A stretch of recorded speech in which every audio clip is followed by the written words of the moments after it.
Bonjour à toutes et à tous à ce webinaire qui va durer 2h30. On est là pour parler de la communication sur les mobilités durables. Comme vous avez dû le voir, hein, c'est enregistré.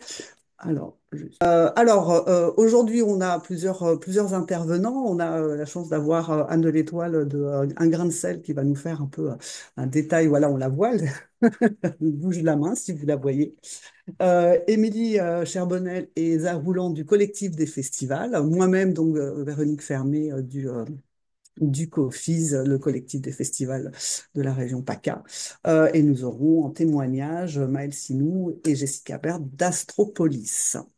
Voilà. Alors, sur ce temps de webinaire, on va faire un petit point sur la saison 2 de Festival en Mouvement avec un retour sur notre enquête auquel vous avez participé. Et on va travailler sur la communication sur différents temps, donc en amont du festival, pendant le temps du festival.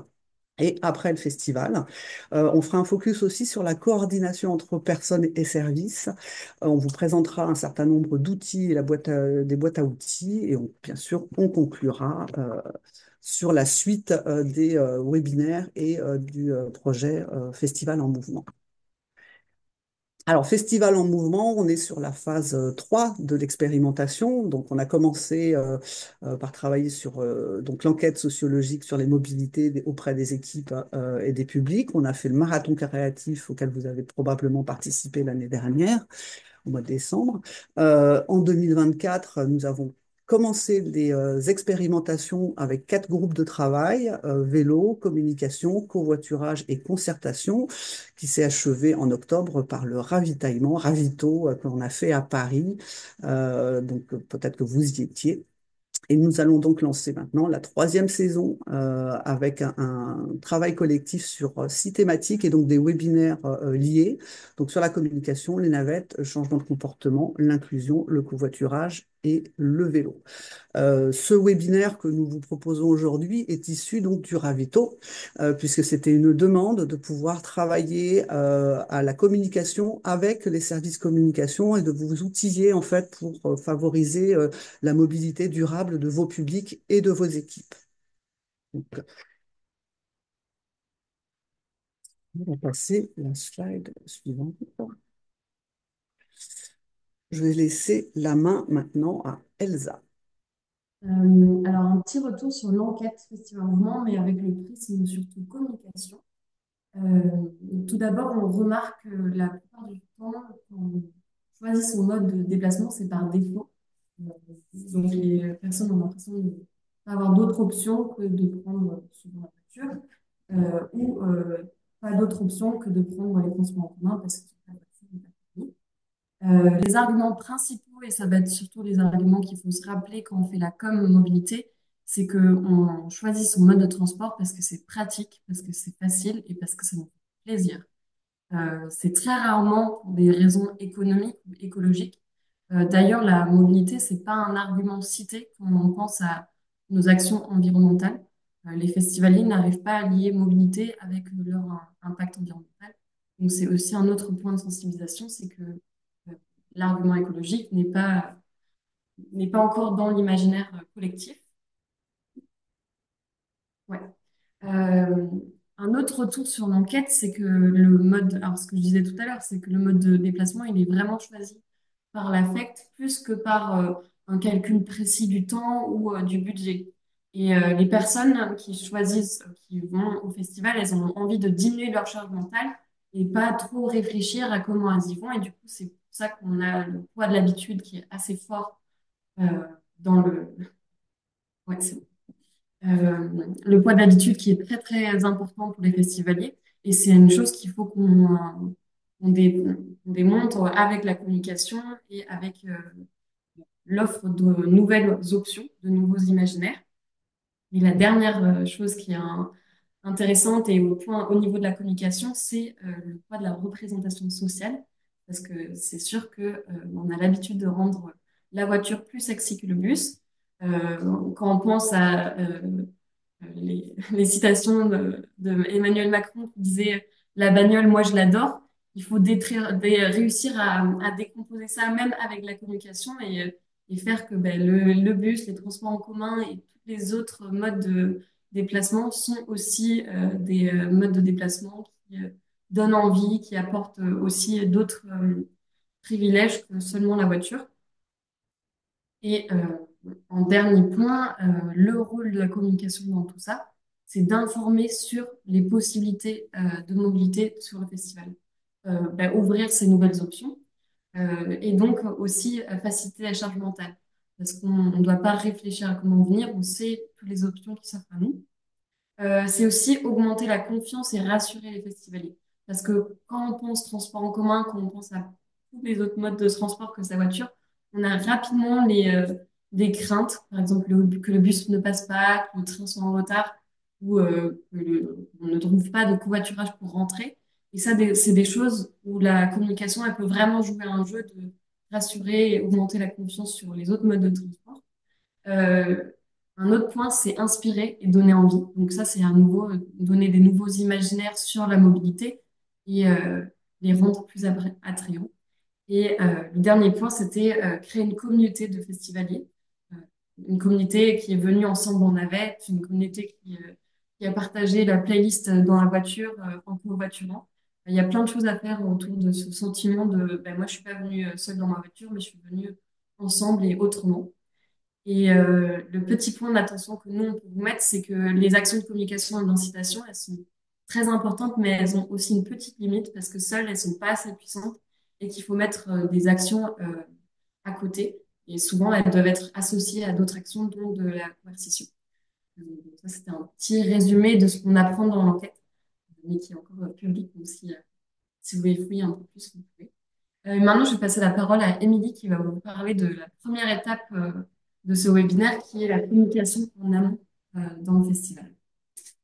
Oui, voilà, on a découpé le webinaire un petit peu voilà, en chronologie.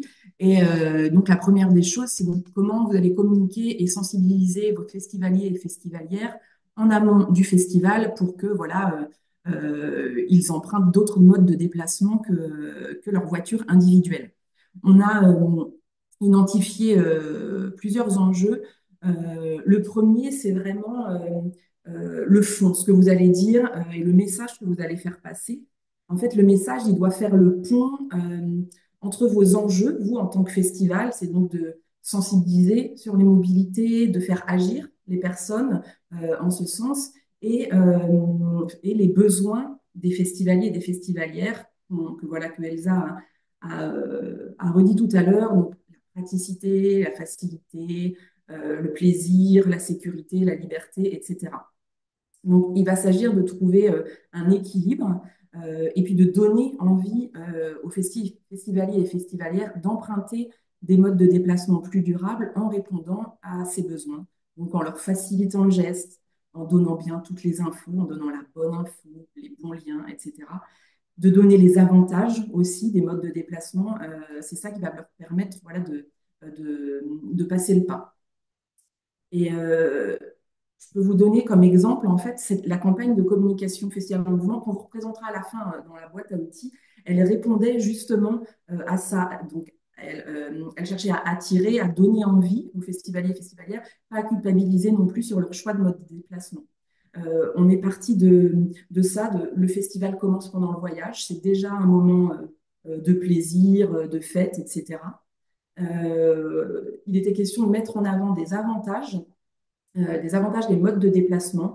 On voit par exemple sur certaines affiches là plus de rencontres, plus de légèreté, mais sans pour autant effacer les freins. Mince, pardon. Par exemple, plus de cours, on va le rater, etc. Zut, on est perdu en vélo. L'idée, c'est voilà, c'est pas d'effacer du tout les freins qu'il peut y avoir, mais c'est aussi de mettre l'accent sur toutes les choses positives voilà, qui sont en lien avec des modes de déplacement actifs et partagés. Et on avait choisi un peu le mode également des citations pour personnaliser, pour voilà, permettre peut-être de se mettre en empathie avec les personnes et voilà, de donner envie vraiment de se dire de montrer que c'est possible d'utiliser d'autres modes de déplacement.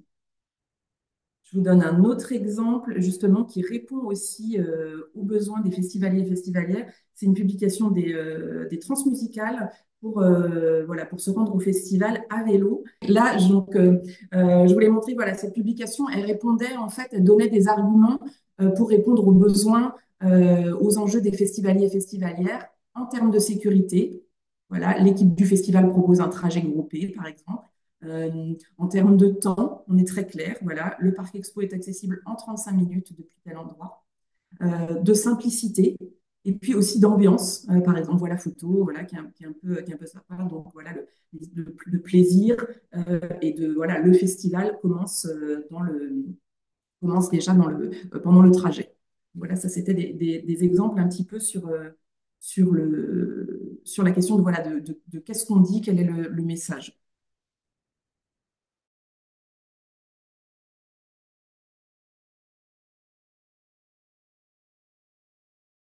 Ça n'a pas bougé chez vous.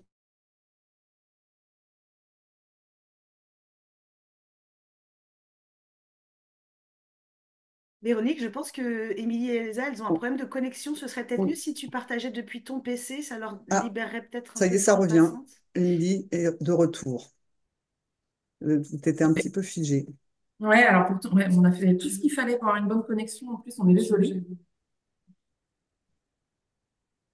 C'est bon, t'entends, tu peux y Ok. aller. Alors, donc le deuxième enjeu, il est sur en fait les supports que vous avez utilisés et leur complémentarité. Là, c'est donc comme toutes vos campagnes de com, vos sujets de com, l'idée c'est d'opter pour une communication à 360 degrés en jouant sur la complémentarité entre les supports, donc entre le print, le numérique, mais aussi l'humain.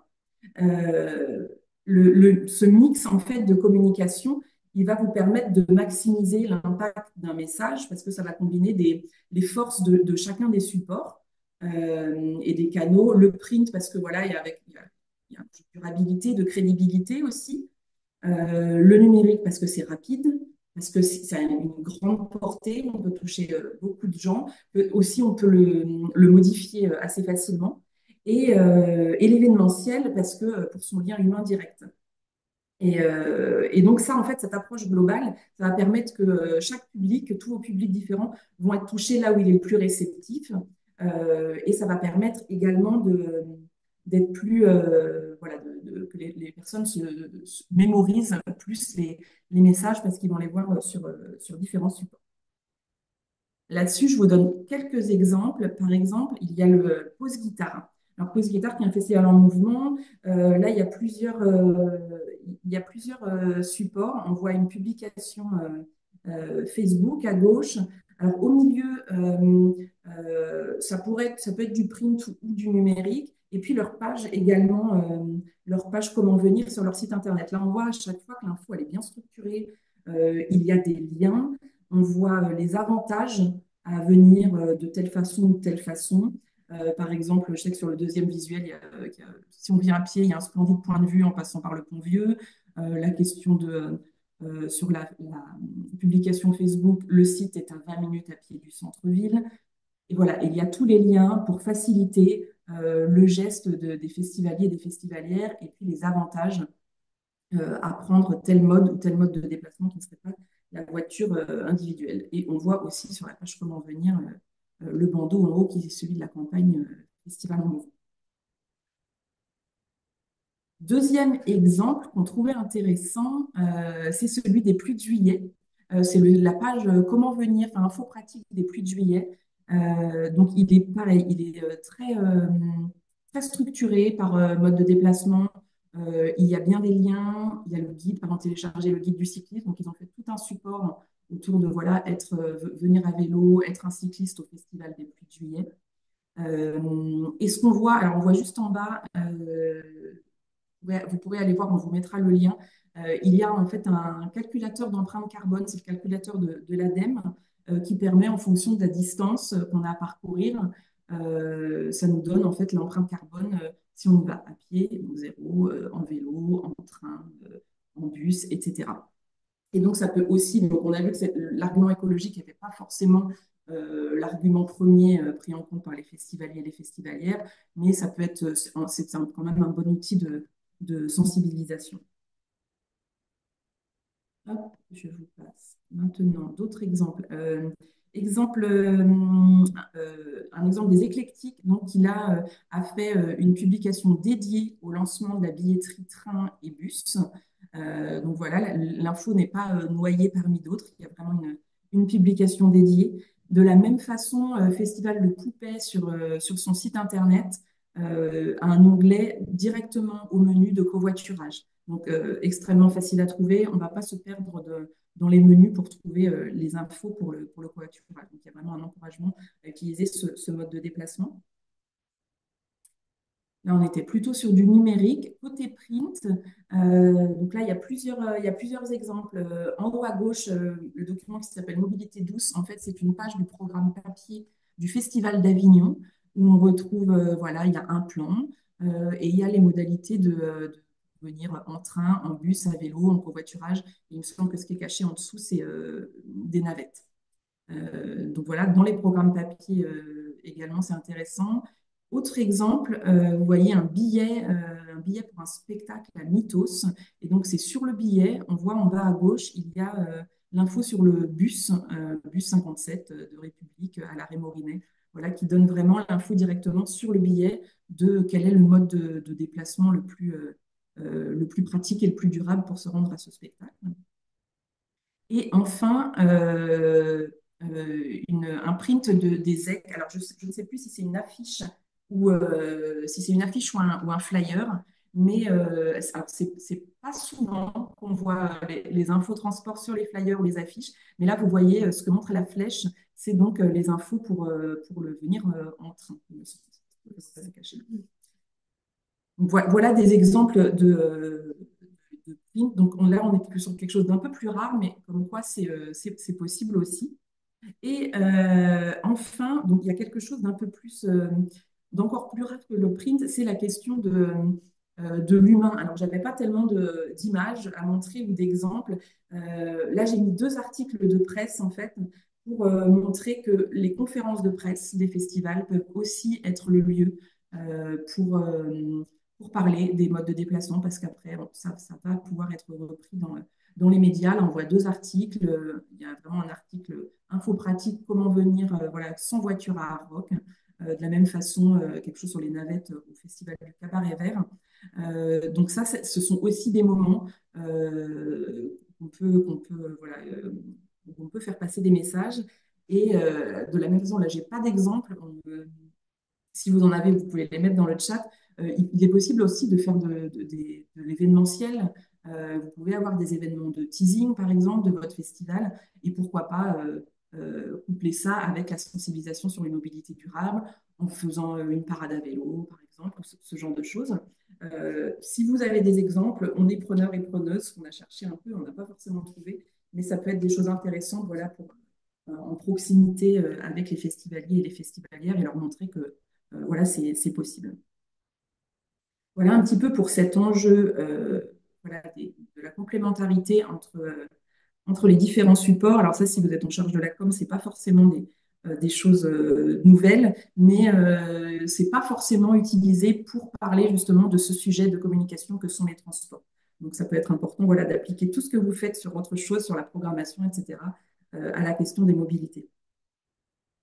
Et hop, le dernier enjeu de cette partie en amont, c'est la question de la diffusion de la communication.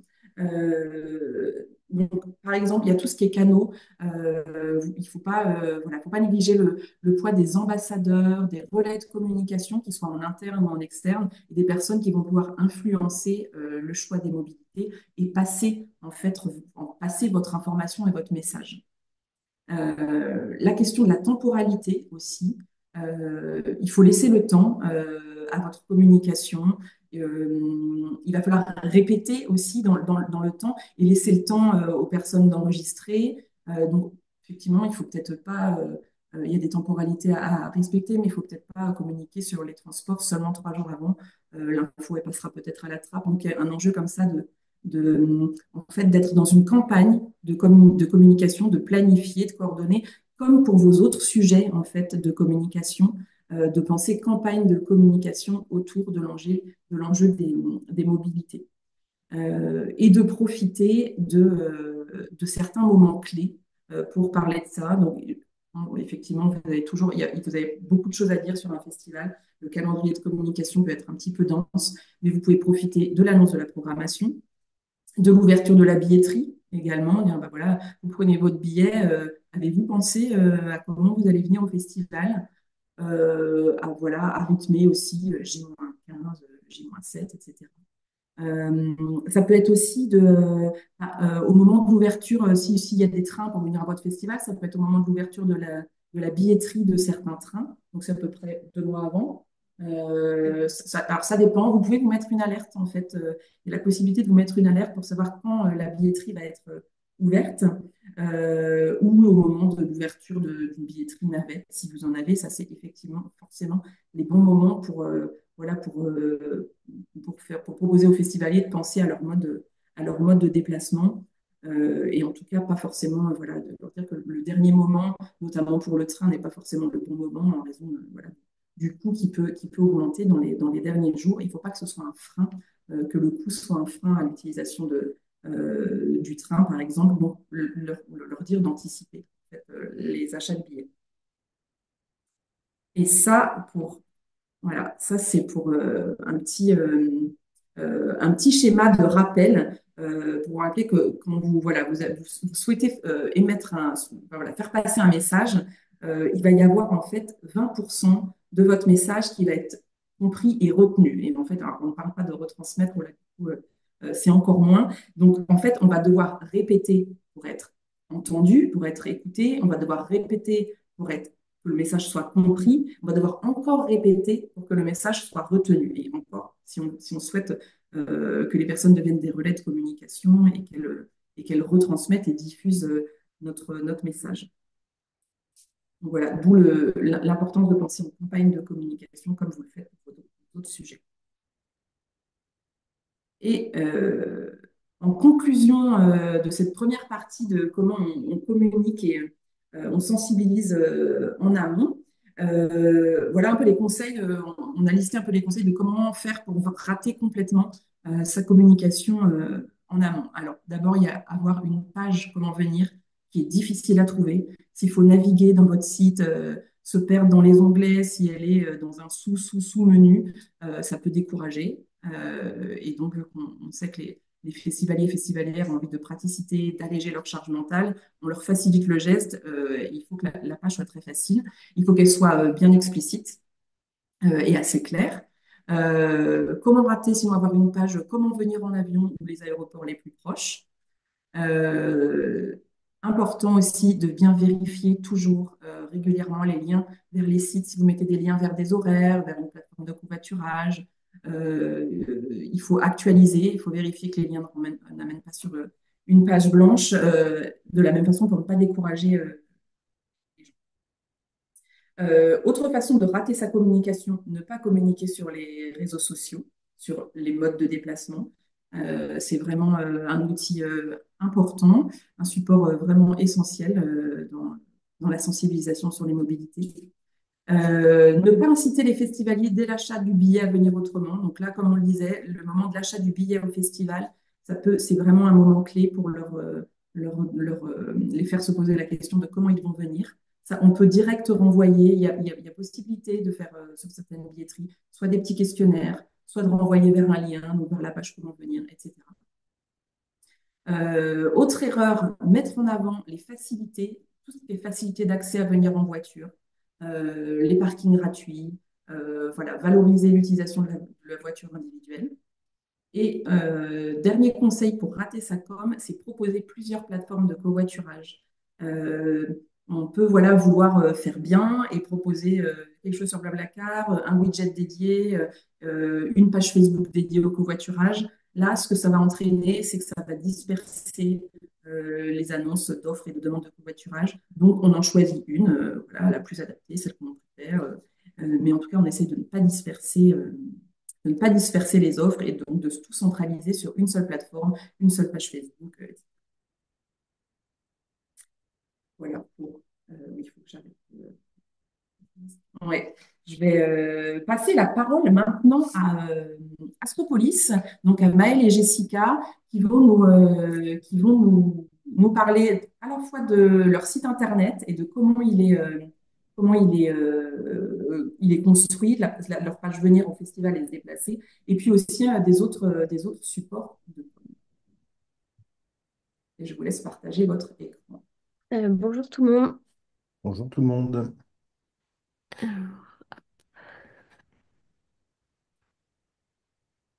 C'est bon, vous voyez bien le partage là? Ouais. Donc du coup, on nous a demandé de revenir un peu sur notre page info pratique. Pour le coup là, elle est pas accessible au public vu que c'est celle de l'été qu'on est en train de faire la mise à jour pour cet hiver. Mais normalement, elle se situe vraiment sur la barre. On y a accès de n'importe où dans le site internet.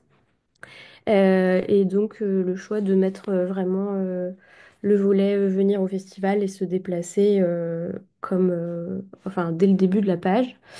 Et ensuite, du coup, que toutes les catégories soient accessibles et donc en mettant dans l'ordre les moyens pour venir qu'on a envie de favoriser, donc qui est notamment notre partenariat avec TER. Et plus on descend et plus on est sur les déplacements qui concernent vraiment quand on est sur le festival, avec notamment le vélo et nos dispositifs navettes. On a intégré le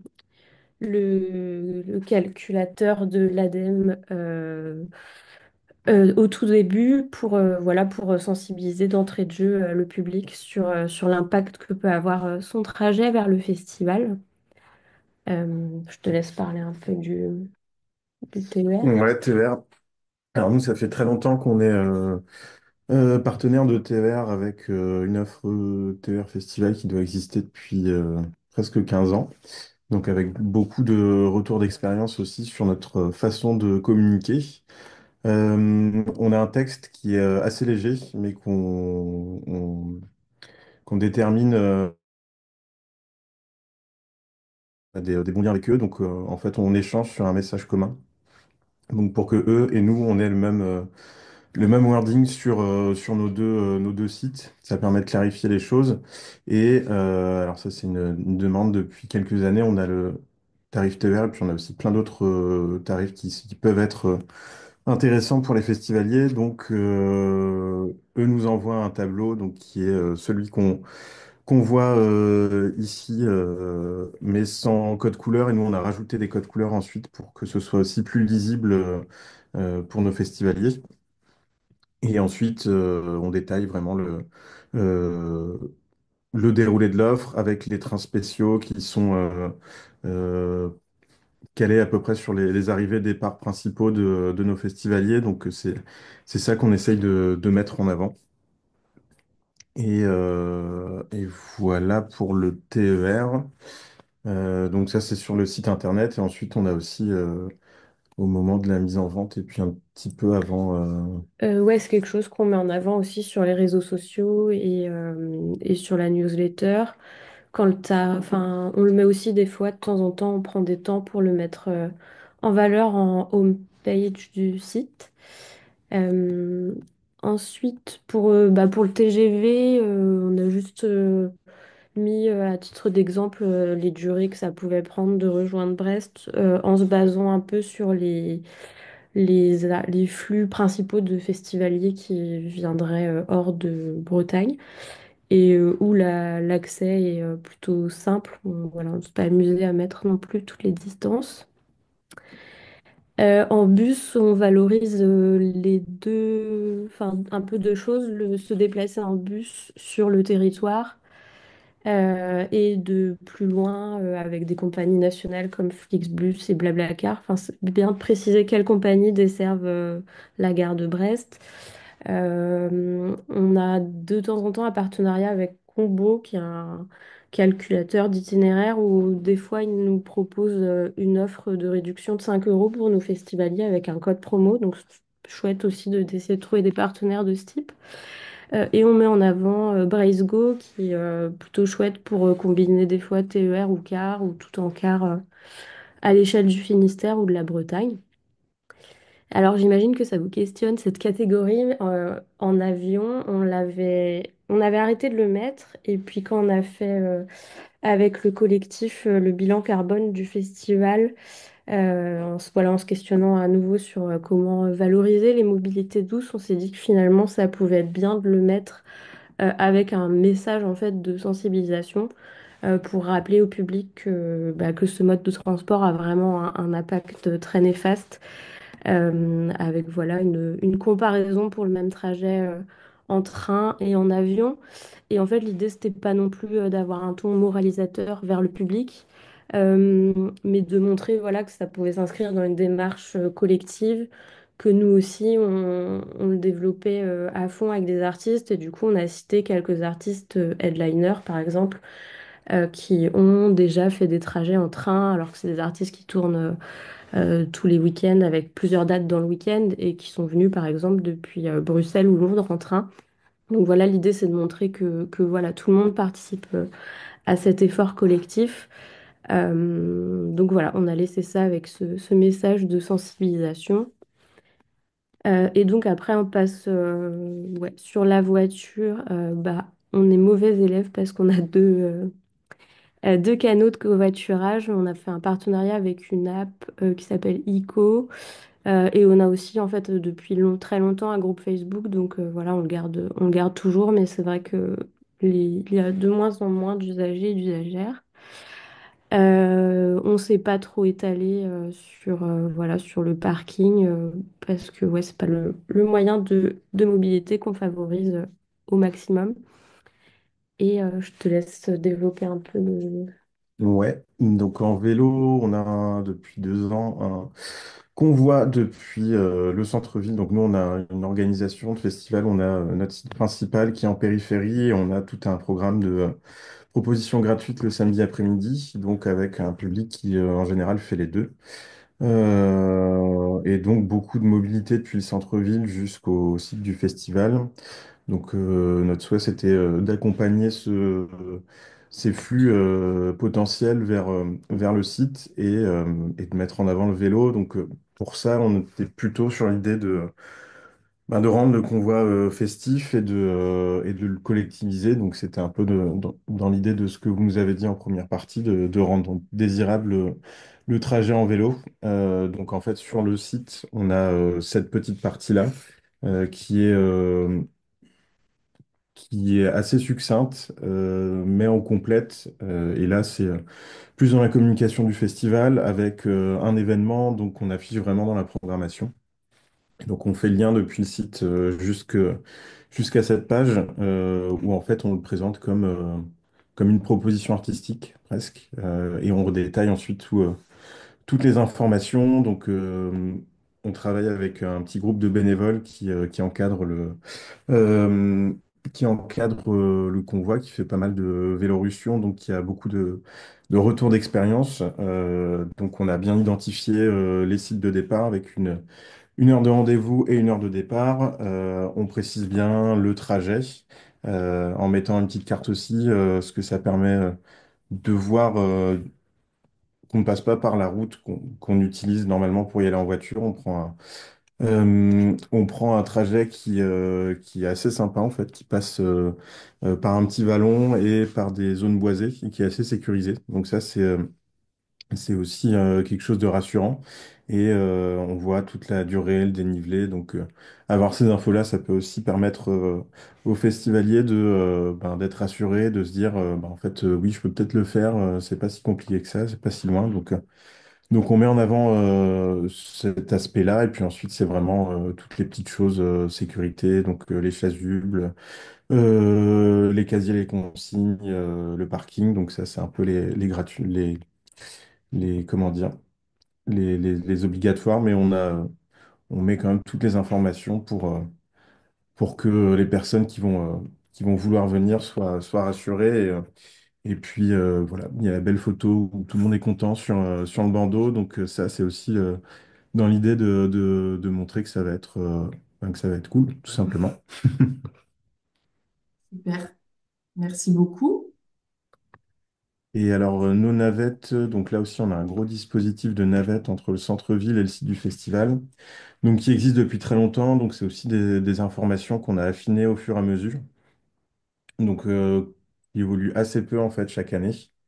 Et là-dessus, donc, on a une partie qui va être sur le site internet, mais on a surtout une grosse partie qui va être sur notre billetterie. Vu qu'on propose des billets mixés, donc avec achat de places pour le festival et navette. Donc c'est sur tous enfin, sur tous les billets, on peut choisir d'acheter avec ou sans. En détaillant un petit peu moins précisément que ça, mais dans les grandes lignes, quel est notre dispositif? Ça permet aussi, ben, dès le départ, que les gens n'aient pas besoin de venir sur le site et dans la rubrique info pratique pour commencer à se dire, je vais peut-être prendre une navette ou me déplacer de telle ou telle manière. Donc ça permet aussi de directement, dès l'achat, mettre une petite graine et que les gens ne se demandent pas, une fois qu'ils ont pris leur billet, tiens, comment je vais venir. Voilà. Et du coup, bah, je vais arrêter le partage. Et du coup, voilà, à chaque fois, systématiquement, enfin, comme vous l'expliquiez tout à l'heure, il y a vraiment plusieurs temps où on va prendre le temps de faire un post dédié sur les réseaux sociaux et dans nos newsletters pratiques aussi. Et voilà. Merci beaucoup pour toutes ces explications. C'est vraiment une super campagne. Je ne sais pas, il y a pas de questions dans le chat. Je ne sais pas si quelqu'un veut poser une question, peut lever la main. Pour répondre à une question antérieure, oui, le support va vous être envoyé, bien évidemment, avec le lien vers le replay. Je ne crois pas que j'ai la main sur le contrôle. Moi, j'avais juste une question pour Jessica et Maëlle. En fait, vous avez mis que vous aviez deux outils pour le covoiturage, dont l'outil Facebook. Est-ce que cet outil Facebook fonctionne puisque vous l'avez depuis très longtemps? Est-ce que vous sentez que c'est quelque chose qui est utilisé? Non, de moins en moins, on l'a gardé un peu parce que historiquement, il y a des gens qui l'utilisaient, mais là, cet été, j'ai bien vu que c'était plus du tout utilisé, donc je pense que je vais canaliser sur un seul support désormais. Pauline a une question. Merci beaucoup à tous les deux, c'était super intéressant. Nous, on a souvent des festivals qui nous disent que ils ont l'impression que leur public ne se rend pas sur les pages comment venir. Et je me demandais si vous aviez des retours voilà, statistiques sur la fréquentation de cette page-là. Non, j'ai essayé de le trouver justement avant le webinaire et j'ai pas réussi à avoir spécifiquement les stats sur cette page. Mais par contre, depuis qu'on a vraiment vulgarisé un peu l'offre TER là avec tous les différents tarifs, j'ai senti c'est seulement depuis cette année hein, qu'on a mis en place le tableau. Un tableau, ouais, c'est ça, le tableau cette Ouais. année. Et du coup, cette année, j'ai eu pas mal de questions en message privé de personnes qui avaient des questions sur des tarifs autres que le tarif festival. Donc ça veut dire qu'il y avait pas mal de personnes qui sont pas forcément usagers du TER, qui du coup sont- se sont familiarisées avec un nouveau mode de transport. Donc ça, c'était plutôt positif. Je pense que ça répond aussi à la question de Félix, si vous faites des stats de l'évolution des pratiques. Ouais. Si, bah, du coup, chaque année, on fait un questionnaire qu'on envoie sur les mails des personnes qui ont acheté un billet et qu'on publie sur les réseaux sociaux aussi. Et c'est des questions qu'on pose depuis longtemps ouais, sur les modes de transport. Ça permet aussi de poser la question de pourquoi, si par exemple vous avez pris la voiture individuelle, pourquoi? Est-ce que c'était par manque d'organisation? Parce qu'il n'y avait pas de plateforme pour le covoiturage? Enfin, on questionne justement pour essayer de trouver des nouveaux outils pour améliorer le confort des festivaliers là-dessus. Et là, je ne l'ai pas fait cette année, mais justement, enfin, on distingue aussi, par exemple, pour les personnes qui sont venues en train, si elles sont venues en TGV, en TER, si elles ont pris l'offre festival TER ou une autre offre. Et du coup, ouais, ça nous permet quand même de dégager des statistiques, même si voilà, sur nos 10 000 festivaliers, on va avoir 350 personnes qui ont répondu, donc ce sera jamais Ce sera jamais forcément très fidèle à l'ensemble de nos festivaliers, mais en tout cas, ça nous permet quand même d'avoir pas mal de chiffres et d'évolutions là-dessus. Il y a deux questions enfin, vraiment très rapides, Rudy et Marine, et après on passera à la suite. Oui, rapidement pour compléter sur la mesure, il est également possible de faire des liens de traquage comme Bitly par exemple pour mesurer combien de trafic a été généré sur le lien vers la plateforme de covoiturage, vers les horaires de bus, etc. Comme ça, on peut voir à quel point les liens ont été consultés et cliqués. Ça permet de suivre un peu l'efficacité de la com sur ça. Et juste une remarque aussi, il y a une autre plateforme qui existe pour les itinéraires vélo qui s'appelle GeoVélo. Voilà pour info. Tu peux mettre dans la discussion, peut-être, ça peut être sympa. Ouais. Marine? Oui, excusez-moi, réponse rapide, c'est par rapport à l'onglet, question rapide, pardon. Par rapport à l'onglet sur l'avion, où vous avez mis un petit message de sensibilisation et vous avez pu citer un artiste qui, lui, a fait un effort un peu exemplaire. Comment est-ce que la discussion est venue en lien avec l'artiste? Comment ça a été proposé qu'il soit cité, etc. Est-ce que ça s'est fait naturellement? Dans Voilà. les artistes sont même pas au courant qui sont, qui sont cités dans cette partie-là. Ok, merci. Franchement, c'est pas une pub négative, je pense, de pouvoir les Oui. citer. C'est au contraire, ça leur fait une pub positive.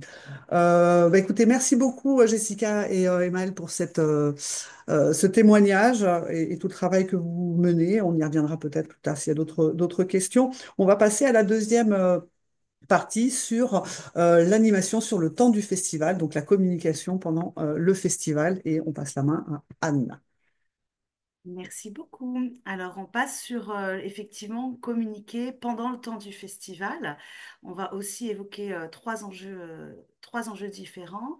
Le premier qui est important, c'est la notion de l'accessibilité de l'information pendant le festival. Donc là, l'idée, c'est de se dire qu'on est pendant le festival sur un temps qui mélange plusieurs enjeux. On est à cheval entre informer, faire de la com et puis sensibiliser.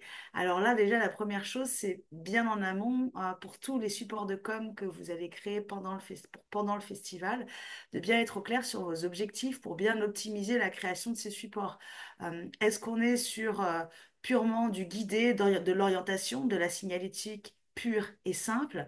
Est-ce qu'on est sur un message complémentaire de se dire, OK, on peut encore agir sur les modes de déplacement pour le retour du festival, donc on fait des propositions, on va inciter à, on va aider à passer le cap, on a même des festivals qui proposent de tester, d'emprunter des vélos, etc., pour pouvoir, voilà, pendant le festival, découvrir d'autres modes de transport.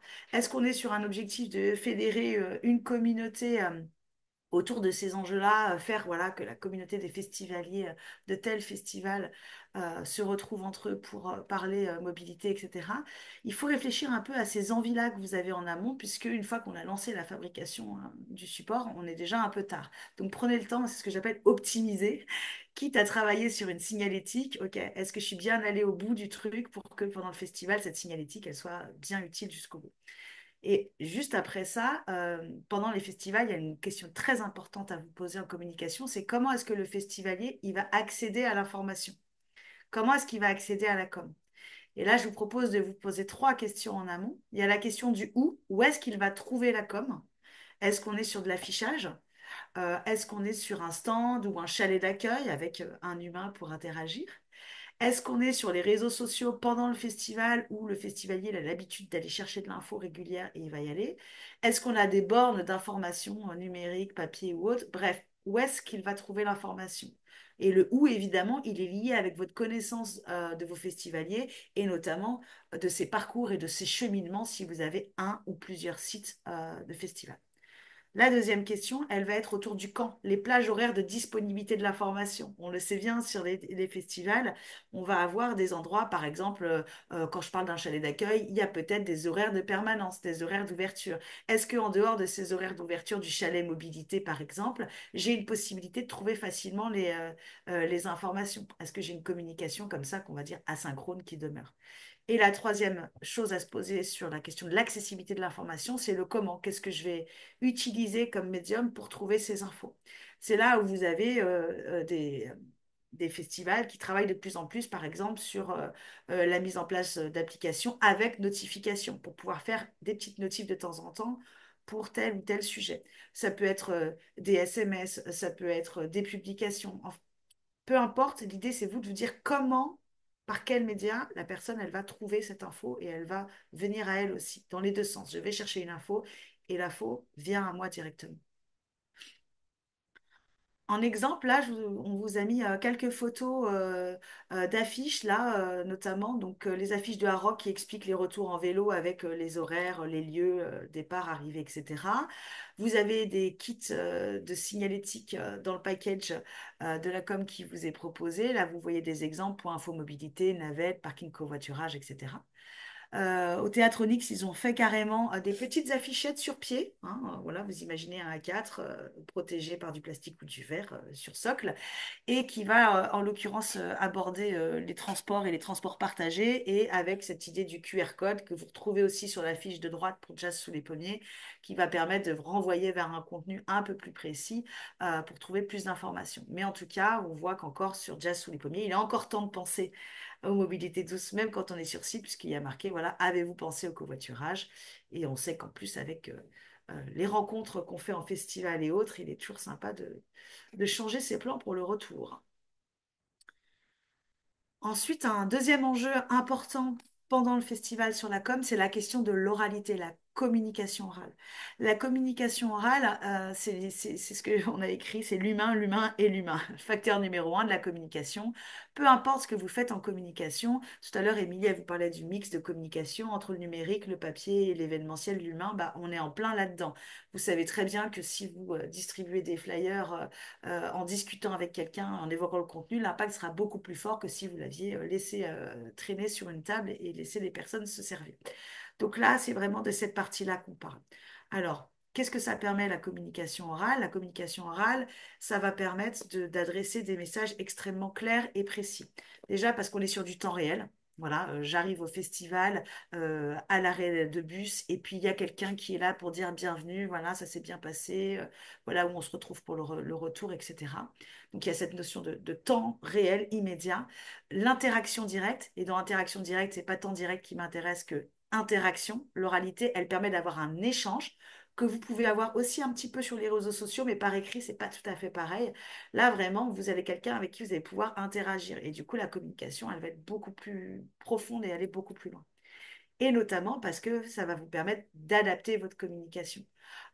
Quand on réfléchit à ces messages de communication, on va écrire sur le print des messages qu'on va espérer être le plus adapté à notre cible, mais quand vous avez votre public en face de vous, bah, selon le groupe que vous avez, une famille, un groupe de jeunes, etc., vous savez que vous allez adapter un petit peu votre argumentaire, etc. Donc ça a ce gros avantage-là. On n'oublie pas aussi la notion de l'impact émotionnel de la communication orale. D'être humain à humain, bah, ça permet de créer un lien en plus par la conversation, par l'échange. Donc, quand il y a des animations sur des stands, des chaises d'accueil ou autres, bah, vraiment, on va être là-dedans aussi. On va contribuer beaucoup plus à l'intégration du message. Émilie, elle vous parlait des fameux 20% qu'on espère retenus. Et ben là, on est là-dedans. L'oralité, elle permet de marquer beaucoup plus les esprits. Par exemple, quand vous avez des salariés ou des bénévoles qui sont des animateurs mobilité, je vais appeler ça, et qui sont des personnes très sympathiques, très charismatiques, ben, en fait, les personnes qui vont les rencontrer, avec qui ils vont échanger, vont s'en souvenir beaucoup plus de ce moment-là et du message qui a été passé. Et du coup, forcément, l'adhésion, puisque derrière, vous souhaitez que le public réfléchisse et agisse sur ses mobilités dans le cadre du festival, ben, l'adhésion au message sera beaucoup plus forte. Directement lié, troisième échelon, encore un peu plus profond, bien sûr, la notion de l'engagement. On a vu pas mal d'événements qui organisent des petits défis autour de l'éco-responsabilité, pardon. Donc des petits défis en individuel, en collectif. Ça, on sait que quand un public de communication, il est impliqué même dans l'action, et ben en fait, les étapes de communication, de mémorisation, de sensibilisation et d'action seront beaucoup plus faciles. Pour fédérer la communauté engagée, ce qui est important pendant du coup votre festival, c'est d'avoir cette idée de créer la dynamique collective. Donc, comment est-ce que je vais faire aussi pour encourager en fait les échanges entre les festivaliers dans ces espaces? Au-delà d'être juste dans vous avez une question et on est là pour y répondre, ce qui est déjà très bien, hein, qui répond à un grand objectif de com, il y a cette idée vraiment d'embarquer les publics avec. Donc, c'est cette idée-là d'animation interactive, de quiz, d'atelier. Comment est-ce qu'on va fédérer les gens autour du sujet, qu'ils aient envie d'en échanger entre eux, qu'ils aient envie d'être fiers quelque part de rejoindre le mouvement? Bien entendu, en fait, ce que vous cherchez derrière, aussi en communication, c'est d'amplifier votre message et donc d'augmenter la taille de votre communauté d'ambassadeurs, ambassadeurs relais de communication. À chaque fois qu'un festivalier il va passer un bon moment à discuter mobilité durable, ce sera peut-être le premier à en parler l'année prochaine à ses amis, à ses proches pour dire, tiens, cette année, est-ce qu'on s'y prend pas un peu plus tôt et est-ce qu'on décide pas ensemble de comment est-ce qu'on va à notre festival? On vous a mis des photos de quelques exemples, mais bien sûr, après, on aura un temps pour en échanger s'il y en a qui veulent partager leur démarche. Mais vous avez le stand mobilité de Green River Valley avec, en fait, vous voyez la petite image centrale, c'est le mur du covoiturage où vous pouvez poser vos recherches et vos annonces. Et puis, vous avez aussi le Cabaret Vert, qui est un stand mobilité qui avait fait un partenariat avec une structure sur le covoiturage aussi, donc qui avait pu comme ça bénéficier de kakémono, d'affiches, etc., pour vraiment préparer un stand looké mobilité durable. Donc, l'idée, c'est bien d'avoir une expérience sympathique, vivante et engageante au-delà vraiment de nos coms classiques qu'on va retrouver en signalétique ou autre. Le dernier enjeu, c'est la participation des publics à la communication. Beaucoup de festivals ont quand même des enjeux financiers qui font qu'il n'y a pas des équipes de communication hyper nombreuses, hyper fournies. Donc plus de monde fait le travail à votre place et mieux c'est. Donc l'idée là, c'est ce qu'on appelle le User Generated Content, UGC. C'est de se dire comment est-ce que si je peux inciter mes festivaliers à produire eux-mêmes du contenu sur la communication, sur la mobilité durable. Donc, l'intérêt surtout pour vous, c'est quoi? C'est un, la crédibilité, puisque en fait, tout ce qui est dit par vos festivaliers et pas par vous-même est considéré encore plus crédible. C'est un peu le système de recommandation. Je ne sais pas pourquoi ma slide est partie. Hop, merci. Ensuite, le deuxième intérêt, c'est la portée. Plus vous avez du monde qui va communiquer auprès de sa communauté, que ce soit à l'oral, sur les réseaux sociaux ou autre, plus vous allez avoir une portée forte pour votre message. Plus vous avez un festivalier qui va participer à la com, plus il va se sentir engagé, plus il va être fidèle aussi là-dessus. Évidemment, ça fait des économies de temps et de ressources pour vous, puisque ce sont autant de personnes qui vont vous aider à démultiplier la communication. Donc ça, c'est vraiment quelque chose d'intéressant à creuser. Alors, attendez, parce qu'il ne veut plus passer maintenant. Voilà. Donc là où c'est plus compliqué, il faut être vigilant, d'accord? Il faut être vigilant parce qu'il faut encourager la participation, mais avec un cadre clair. Voilà comment est-ce que vous pouvez communiquer, voilà comment vous pouvez contribuer. Il faut faire attention à la cohérence de votre communication. Du coup, il faut rester aligné avec vos valeurs. Il faut faire attention à tout ce qui est droit et propriété intellectuelle. Gérer les autorisations. Est-ce qu'on peut reprendre le contenu que vous avez créé? Tout ce que vous faites, c'est OK pour que ce soit partagé sur tel et tel support. Il faut aussi avoir un regard sur ce qui est proposé par les festivaliers pour pouvoir gérer notamment s'il y avait des contenus inappropriés.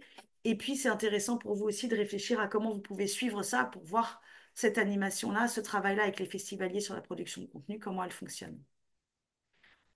Des exemples, il y en a plein, hein. Vous avez tout ce qui est ce qu'on appelle les photobooths. Donc, vous voyez là en haut à droite, quartier d'été, on se prend en photo avec une petite affichette qui montre le covoiturage. Vous avez ceux qui vont avoir des bracelets pour montrer qu'ils sont venus dans telle ou telle démarche de mobilité douce.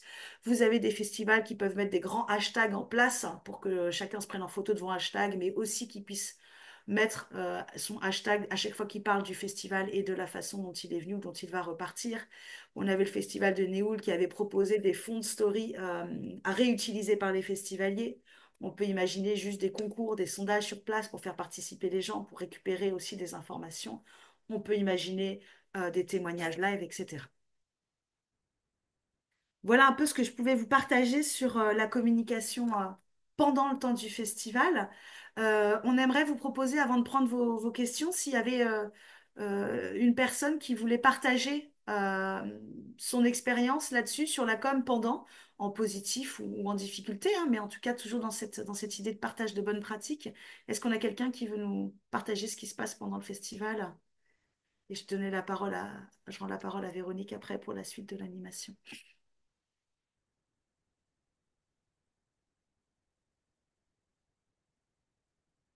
Émilie, tu peux reprendre l'écran aussi ou le passer à Véronique. Et il y a Elsa qui avait une question.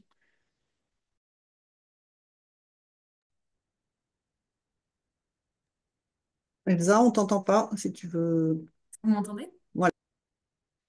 Oui, un petit retour sur la communication pendant le festival. Donc là, je vais vous parler du kit Info Mobilité qui a été lancé dans le Festival en Mouvement, qui est un kit mutualisé. Moi, j'ai eu le plaisir de pouvoir le tester, notamment sur Green River Valley. C'est sûr que c'est un kit on peut remettre les photos, un kit qui est tout compris et qui a vraiment le bénéfice de faire de la communication orale. Pendant ce festival-là, on a pu venir au niveau des festivaliers, parler à chacun de qu'est-ce que c'était la mobilité. Et ils étaient aussi très intéressés. Alors souvent, on remarque le truc qu'on disait tout à l'heure avec l'étude, c'est qu'ils arrivent très peu à lier environnement avec la façon de venir. Donc nous, nos phrases d'accroche, on a écrit plein et elles sont dans mon petit carnet si vous voulez mettre ça en place dans votre festival avec vos bénévoles. Mais nos phrases d'accroche, c'était t'es venu comment? Vous étiez combien? Euh, Est-ce que tu t'imagines venir autrement? Euh, c'est un bon retour parce que avec par exemple le mur des covoiturages, on a pu aussi créer cette sensation de je peux venir avec un tel et repartir avec quelqu'un d'autre parce qu'il y a assez d'offres et il y a assez de propositions de covoiturage pour rentrer à l'heure où je préfère et avec la personne par exemple où c'est mieux. Donc c'est un vrai outil Festival Engouement que je peux vous conseiller de mettre en place. Il faut juste avoir des bénévoles qui peuvent être formés par les outils qu'on a mis en place. Voilà.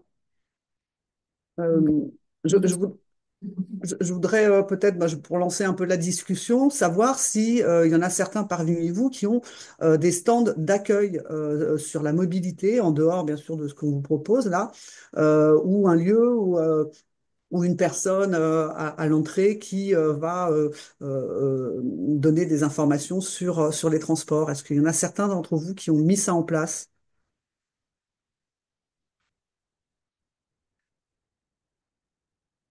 Est-ce que c'est quelque chose que vous pouvez envisager de mettre en place ou est-ce que ça peut être compliqué? Est-ce qu'il y a quelqu'un qui voudrait éventuellement témoigner là-dessus?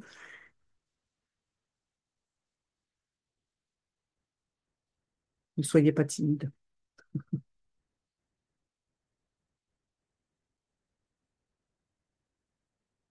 Bon, alors je pense que la réponse voudrait dire que pour l'instant, la communication pendant le festival n'est pas si évidente que ça pour vous et n'est peut-être pas envisagée. Euh, Peut-être qu'il y a, il y a en effet une grosse réflexion à avoir sur cette problématique-là. Maintenant, est-ce que vous avez des questions éventuellement, que ça soit sur le point mobilité, etc. Ah, Xavier, oui. Bonjour Xavier. Alors, on est plusieurs dans le bureau, donc je suis sûr que ça va pas faire trop de bruit de cette conversation. On t'entend pas Sur très très bien, il faudrait que tu parles Ouais, fort. Ouais. oui.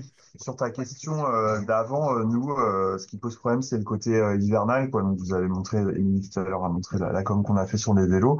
On a à peu près, on a une grosse centaine de personnes qui viennent chaque soir à vélo au Parc Expo. Et donc, j'avais pensé à accueillir le stand de mobilité, notamment peut-être avec des assos vélos, qu'on aurait pu faire un peu d'aide à la réparation. Mais en fait, dehors, en plein hiver, là, on a eu la tempête, on a dû démonter des structures. Du coup, la petite tente n'aurait pas, je pense, passé les règles de la préfecture. Et en intérieur, c'est un peu compliqué puisque bah, les gens ont plus leur vélo, ils l'ont laissé évidemment au parking. Donc nous, c'est vraiment des histoires de chemin, d'accès qui posent problème. On n'a pas d'endroit où comme ça on peut réunir les automobilistes pour le covoiturage, les cyclistes. On a un stand capitaine de soirée qu'on a ouvert aux cyclistes. Donc c'est vous savez, vous donnez une clé. Enfin, vous donnez votre clé et après vous passez un petit kilomètre pour la récupérer en fin de soirée. Où on parle un petit peu de transport évidemment, mais plus sur le côté prévention. Mais ouais, c'est vraiment difficile de trouver un endroit où réunir tout le monde. Ou alors faudra en faire plusieurs, mais là pareil, c'est des coûts. Voilà. Xavier, Merci pour Xavier. illustrer En exemple, il y a des festivals aussi qui font des annonces orales entre les concerts, par exemple. Un peu sur le mode du spot oral, qui est aussi un moyen quand même d'évoquer les sujets quand on n'a pas forcément un espace effectivement géographique dédié possible. Ben, il y a cette idée-là de passer voilà, par l'oralité, par des spots, des messages oraux entre les concerts pour rappeler, peut-être que vous le faites déjà sur la notion du SAM, du capitaine, bah, c'est aussi là-dessus qu'on peut jouer un peu. Il y a aussi d'autres structures qui travaillent sur tout ce qui va être message au sol, sur des encres temporaires, etc., pour pouvoir comme ça figurer des messages et les dessiner et les rendre visibles dans l'espace sans avoir forcément de stand dédié. Je rends la Marie, parole à Véronique. oui, Marie-Ève, est-ce que vous pouvez nous expliquer comment c'est intégré dans l'espace prévention, l'information? Quelle est l'information qui est passée justement sur cet espace prévention?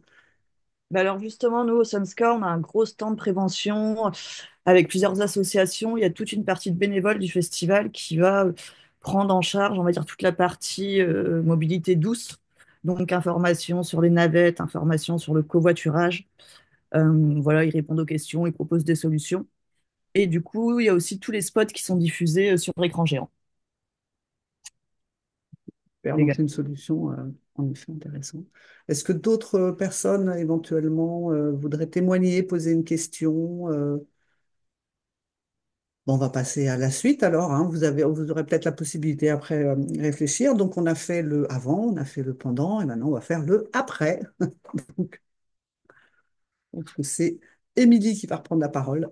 Oui, tout à fait. Donc, effectivement, là, votre festival est passé, donc on se retrouve après. Et donc, il y a quelque chose qui est assez important, en fait, dans les démarches de développement durable, de transition, dans les démarches de progrès, en règle générale, c'est la question de la valorisation, en fait, des actions que vous menez.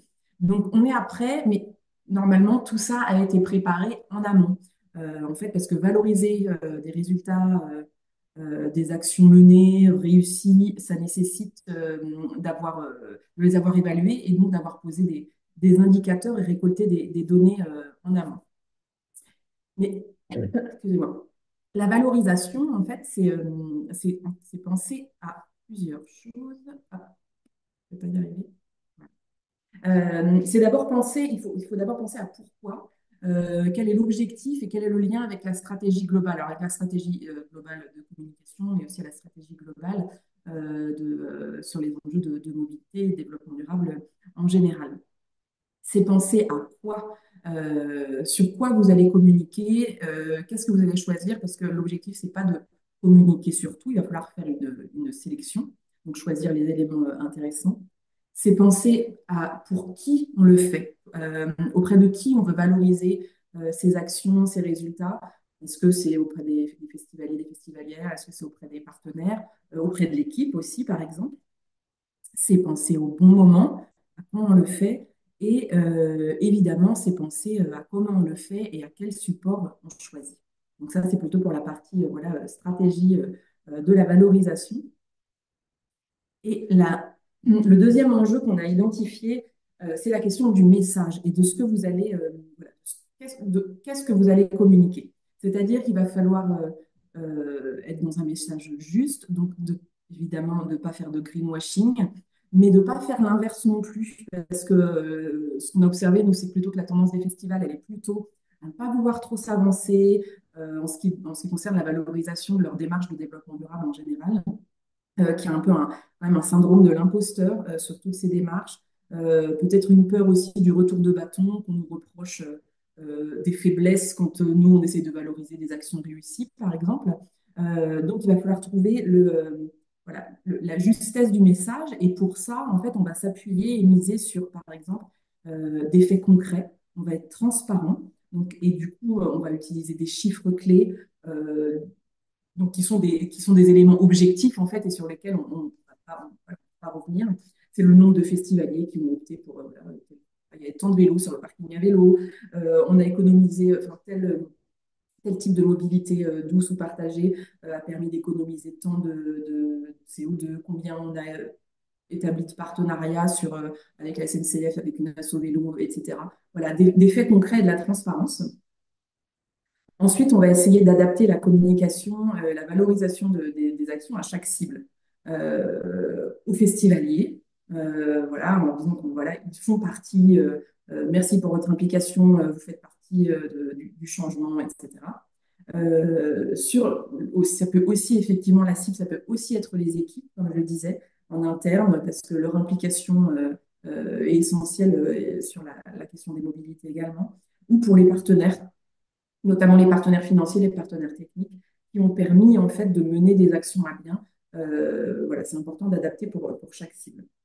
Ensuite, comme on est aussi dans la transparence, on va reconnaître les limites, les faiblesses. On va expliquer ce qui pourrait être amélioré, ce qui n'a peut-être pas été terrible. Ah bah oui, on a peut-être pas assez communiqué sur tel élément de navette, ou peut-être ah bah oui, le parking était mal, le parking à vélo était mal indiqué, etc. Donc il faut reconnaître aussi ce qui a été moins bien et en profiter pour partager des nouveaux objectifs sur ce qui peut justement être amélioré l'année d'après. En 2025, euh, on vise plus de temps de vélo en plus, on vise 60% de mobilité durable pour nos équipes, etc. Ça, c'est important pour permettre aussi aux festivaliers, aux festivalières et aux autres cibles de se projeter dans les mobilités durables. Et puis, on capitalise sur le succès aussi, on intègre les résultats, ces résultats qui sont intéressants, d'actions réussies, on les intègre dans la stratégie de communication globale. Ça va permettre d'inspirer aussi d'autres événements, d'autres structures qui vont voilà, qui vont pouvoir prendre exemple sur votre démarche. Je vais vous donner un petit exemple, notamment en ce qui concerne voilà, des faits, des chiffres, des preuves. Voilà, les preuves, ça peut être des chiffres, ça peut être des photos, des témoignages, ça peut être des labels ou des certifications, ça peut être des enquêtes. Là, on voit par exemple, là, encore l'exemple, parce que c'est les festivals qu'on connaît le mieux, mais donc voilà, qui donnent des chiffres sur leur page transport, qui donnent des chiffres, voilà, les navettes sont utilisées par environ 70% des festivaliers et festivalières, ça évite environ tant de voitures. Le transport à vélo du matériel, ça représente tant de kilomètres.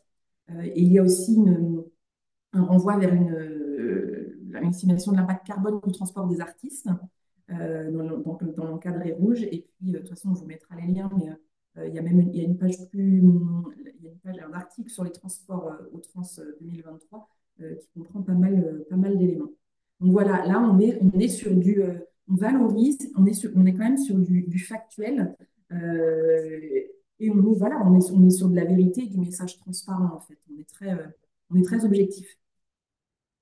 Donc voilà un petit peu voilà, pour comment on peut valoriser ces actions en étant le plus transparent, le plus objectif possible. Et enfin, on a identifié un autre enjeu. On ne l'a pas identifié tout de suite, mais on s'est dit que c'était quand même important dans la valorisation de remercier aussi et d'inclure les équipes, les festivaliers, festivalières et les partenaires dans cette démarche de valorisation des engagements sur la mobilité. D'abord de remercier les équipes. Comme ça, on peut le faire à l'oral. Il y a des temps, vous avez sûrement plein de temps dédiés, de bilan, etc. Donc de les remercier pour leur implication dans cette démarche de mobilité durable. On peut partager des histoires inspirantes, personnalisées, qu'on a pu récolter via les réseaux sociaux, via des commentaires. On peut trouver des festivaliers, festivalières aussi interrogés, partager leurs témoignages, des photos, des vidéos de moments marquants aussi, par exemple l'arrivée du convoi vélo, l'arrivée de la navette. Et puis donc, on peut voilà, donner une perspective pour engager durablement. Donc, il y a à la fois créer une communauté. On peut utiliser, Anne l'a déjà dit précédemment, il peut y avoir des hashtags dédiés sur mobilité durable, tel festival, etc. Pour que chacun puisse partager aussi, lui, son expérience de son déplacement vers le festival après l'événement. Et puis, on peut se projeter et inclure les équipes, les festivaliers, les partenaires à élaborer les prochaines actions qui vont être mises en place par le festival, par des sondages, par exemple, ou même enfin, voilà, de façon plus conséquente par des ateliers, des appels à idées, qui vont aussi, en fait, ça va aussi permettre de valoriser votre engagement pour des mobilités plus durables. Et ça va participer du rayonnement, en fait, de la communication par la diffusion à des relais de communication.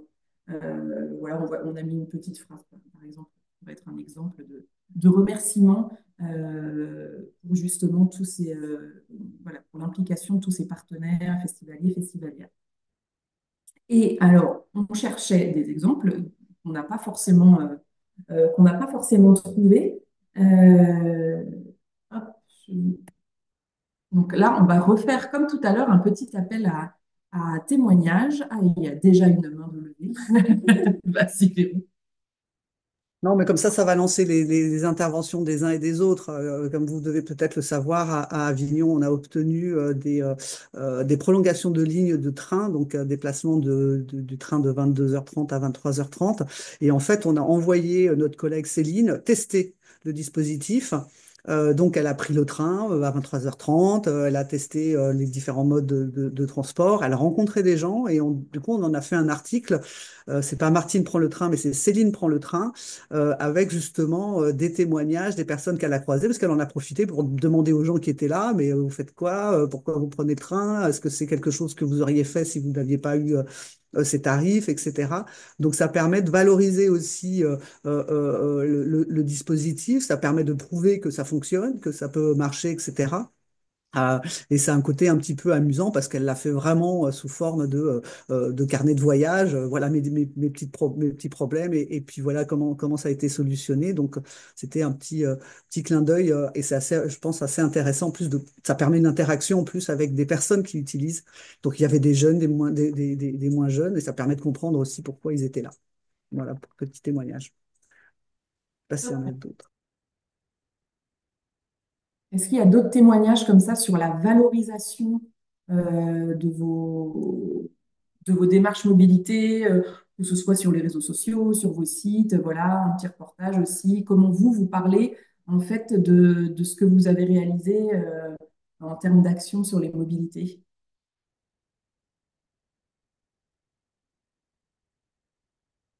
Personne ne valorise ces actions, je suis sûre que si. Vous ne faites pas de bilan de vos activités, justement, sur le développement durable, vos actions, et vous, justement, parlez un petit peu de ce que vous avez mis en place.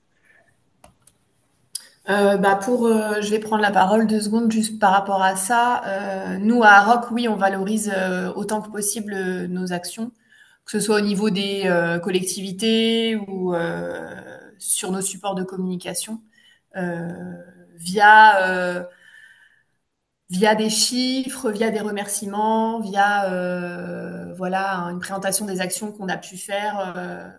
Et on se rend compte que c'est pas forcément, enfin que c'est nécessaire de le faire, mais que c'est, on a l'impression que c'est jamais assez, puisqu'en fait on se rend compte que là, par exemple, cette année, on avait un parking à vélo qui est très très utilisé, mais qui pourrait l'être encore plus, puisqu'il y a encore des gens qui ignorent qu'on a un parking à vélo, alors qu'on communique énormément dessus et qu'on valorise ce parking à vélo avec on missionne même des photographes, voilà, pour enfin, par thématique justement au niveau de tout ce qu'on engage sur la transition carbone. Donc, mais oui, on essaye de le faire au maximum dans la presse aussi, effectivement, quand on fait les bilans.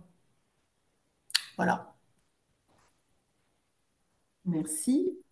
Wally, est-ce qu'il y a d'autres témoignages? Ouais, Marie-Ève? Oui, je voulais rajouter aussi, bah, nous, au Sunska, on va valoriser tant qu'on peut au niveau des partenaires, au niveau du communiqué de presse, bilan de festival, voilà, on va mettre en avant les actions aussi, les chiffres quand on en a, et bien sûr auprès du public. Et on met en place aussi un sondage post-festival chaque année pour connaître le transport utilisé par nos festivaliers et répondre aussi à leurs besoins. Par exemple, je sais qu'un parking à vélo avait été demandé sur l'espace camping, on l'a mis en place cette année et on essaye d'améliorer les actions d'année en année aussi avec les retours des festivaliers. J'en profite, j'ai une question. Est-ce que dans le questionnaire que vous lancez, est-ce que vous posez la question justement de la communication, de comment ils ont eu l'information sur la mobilité, est-ce que c'est assez clair, etc. Est-ce que ça, c'est quelque chose que vous interrogez? Alors cette année, on a voulu faire un questionnaire relativement court parce que l'année dernière, on en a fait un très conséquent qui était assez lourd à mettre en place. Et voilà, on avait besoin aussi d'avoir pas mal de Noé l'année dernière. Ensuite, on s'est rendu compte que beaucoup de personnes arrêtaient de répondre aux questionnaires en milieu de questionnaire parce qu'il y avait trop de questions. Donc cette année, non, on n'a pas posé ces questions-là au niveau de la communication même de la mobilité. Par contre, on a posé des questions sur la communication générale du festival. Il y a d'autres témoignages ou est-ce qu'il y a des questions, peut-être justement sur cette partie-là? Anne a levé la main. Je n'ai pas vu la main, pardon. Je t'en prie. Oui, je voulais juste revenir sur ce qui était partagé parce que on observe quand même assez souvent que la question de la valorisation et de la com après festival, elle est très liée à l'idée des partenaires, des financements, de la justification, de l'atteinte d'objectifs ou autres. Et là, il y en a quelques exemples qui nous ont dit ils ont aussi une com auprès du grand public. Je pense que c'est vraiment important d'envisager la communication comme un cercle. C'est-à-dire qu'effectivement, si on veut que le parking il soit utilisé, il faut qu'il soit connu. Comme tu nous le partageais, on a besoin de répéter la com régulièrement. Et en fait, ce cercle, il va vraiment du début à la fin du festival. Et c'est vrai que bon, tout effort de communication événementielle à la fin d'un événement, on a tendance un peu à redescendre. Et c'est là où il faut se remettre une petite énergie pour vraiment être sur une communication auprès des festivaliers aussi. Parce que quand on va être dans une campagne presse ou dans un mailing aux partenaires, etc., on va être sur d'autres types de publics. On a aussi besoin, surtout si vous avez un festival où vous savez que vous avez une fidélité de vos festivaliers, il faut vraiment prendre ce temps-là d'être sur les supports qu'ils utilisent. Alors c'est l'appli du festival, s'il y a une appli du festival, c'est le groupe fermé Facebook, s'il y a un groupe fermé Facebook, on peut quand même utiliser la page ouverte des réseaux sociaux, puisqu'on sait que les festivaliers réguliers, ils vont chercher de l'information. Mais avoir cette vigilance-là aussi, d'avoir cette com spécifique pour les festivaliers, pour continuer ce travail, pour que petit à petit, la com prenne, voilà, et qu'ensuite on revienne dessus et qu'on s'en souvienne. Marine, je ne sais pas si c'est un témoignage ou une question. C'est un peu des deux. En fait, nous, c'est vrai pour le moment, on communique pas totalement sur tout ce qu'on essaie de mettre en place et l'effort mis par les équipes du festival sur le côté RSO et notamment sur le côté mobilité. Et c'est vrai on a vraiment cette question du syndrome de l'imposteur, comme vous l'avez évoqué. Et c'est pour ça qu'on voulait vraiment participer à ce webinaire aussi par rapport aux mobilités, parce que on a déjà été critiqué par rapport à un de nos partenaires assez importants sur le festival. Et en fait, on est un peu dans l'impasse de nous, en tant qu'équipe directe et du travail qu'on fait par rapport à la question de la mobilité, comment on peut communiquer dessus euh, sans, euh, sans qu'on nous reproche du greenwashing ou voilà, etc. Sachant que pour le moment, il n'est pas forcément question de remettre en cause nos partenariats. C'est plus complexe que ça. Et donc voilà, c'est un peu cet entre-deux où on ne sait pas trop. Je pense qu'effectivement, inciter sans vraiment pointer du doigt l'erreur serait la meilleure chose à faire. Mais communiquer sur nos réussites et ce qu'on met en place en interne, pour le moment, c'est vrai que c'est assez compliqué pour nous. Ce qui marche très bien, Marine, c'est vraiment de garder en tête, à chaque fois que vous avez envie de communiquer sur ces sujets, c'est démarche de progrès. En fait, quand on a le syndrome de l'imposteur en communication, c'est parce qu'on a des exigences trop fortes, déjà envers soi-même. Et donc, à chaque fois qu'on va nuancer sa communication, à chaque fois qu'on va être transparent, à chaque fois qu'on va dire, bon, bah voilà, on s'est loupé là-dessus cette année, mais l'année prochaine, on va tester autre chose, ça passe très bien auprès de tous les publics. Là où les publics de communication sont intransigeants, c'est quand on affirme quelque chose sans mettre les preuves en face. Et du coup, là, forcément, on va aller chercher la petite bête. On va aller chercher oui, ils disent ça, mais à côté, il y a ça, etc. Voilà. Donc, il y a des très belles communications, des très beaux témoignages qui se font. Alors, là, j'ai pas l'exemple sur les mobilités, mais j'avais un exemple sur un festival qui avait communiqué sur son échec à mettre en œuvre la consigne sur les gobelets. Voilà. Ils avaient tenté, ils étaient à fond là-dessus, mais logistique, problématique pendant le festival, ça avait été hyper compliqué pour eux. Bah, au lieu de rien dire alors qu'il y a forcément des gens qui ont dû apercevoir, se rendre compte que, ben, ils ont préféré dire, ben voilà, notre objectif cette année, c'était de travailler là-dessus. Ça a bien commencé. On n'a vraiment pas réussi là-dessus parce qu'on s'est rendu compte qu'on n'avait pas anticipé ci, ça et ça. Du coup, bah, on va reprendre le sujet et on va voir si la bonne réponse c'est ça ou si c'est un autre truc. Et ce genre de communication extrêmement bienveillante envers soi-même, en général, les communautés en communication aiment beaucoup ça. Déjà parce qu'il y a un petit côté coulisses, tu vois, d'expliquer ce qui s'est passé, de revenir sur. Il y a un côté, bah, personne n'est parfait et on a tous déjà pris l'avion dans sa vie. Enfin voilà, il y a ce côté, on a tous à un moment, voilà, personne n'est parfait tout le temps et c'est OK en fait. Voilà. Là où c'est dangereux, c'est si tu as une page où tu dis effectivement, on a économisé tant de kilomètres, on a fait ça, mais si toi tu sais qu'à côté, il y a un truc en face qui vient mettre du gris sur ces efforts-là, eh ben, il faut être extrêmement vigilant. Donc ne pas hésiter voilà, à parler de démarche de progrès. Comme tu dis, il y a des choses qui sont comme ça parce qu'on ne peut pas les changer, parce que c'est compliqué, mais ça s'explique aussi en fait. Il y a des choses comme ça qu'il ne faut pas hésiter à partager ça. En tout cas, des fois, la non-communication peut être pire, parce que du coup, on laisse les personnes interpréter et commenter ce qui s'est passé. J'ai pas l'impression qu'il y ait d'autres questions, d'autres témoignages. On va peut-être passer à la suite hein, sur la coordination entre les personnes et les équipes. Et Anne redonne la parole.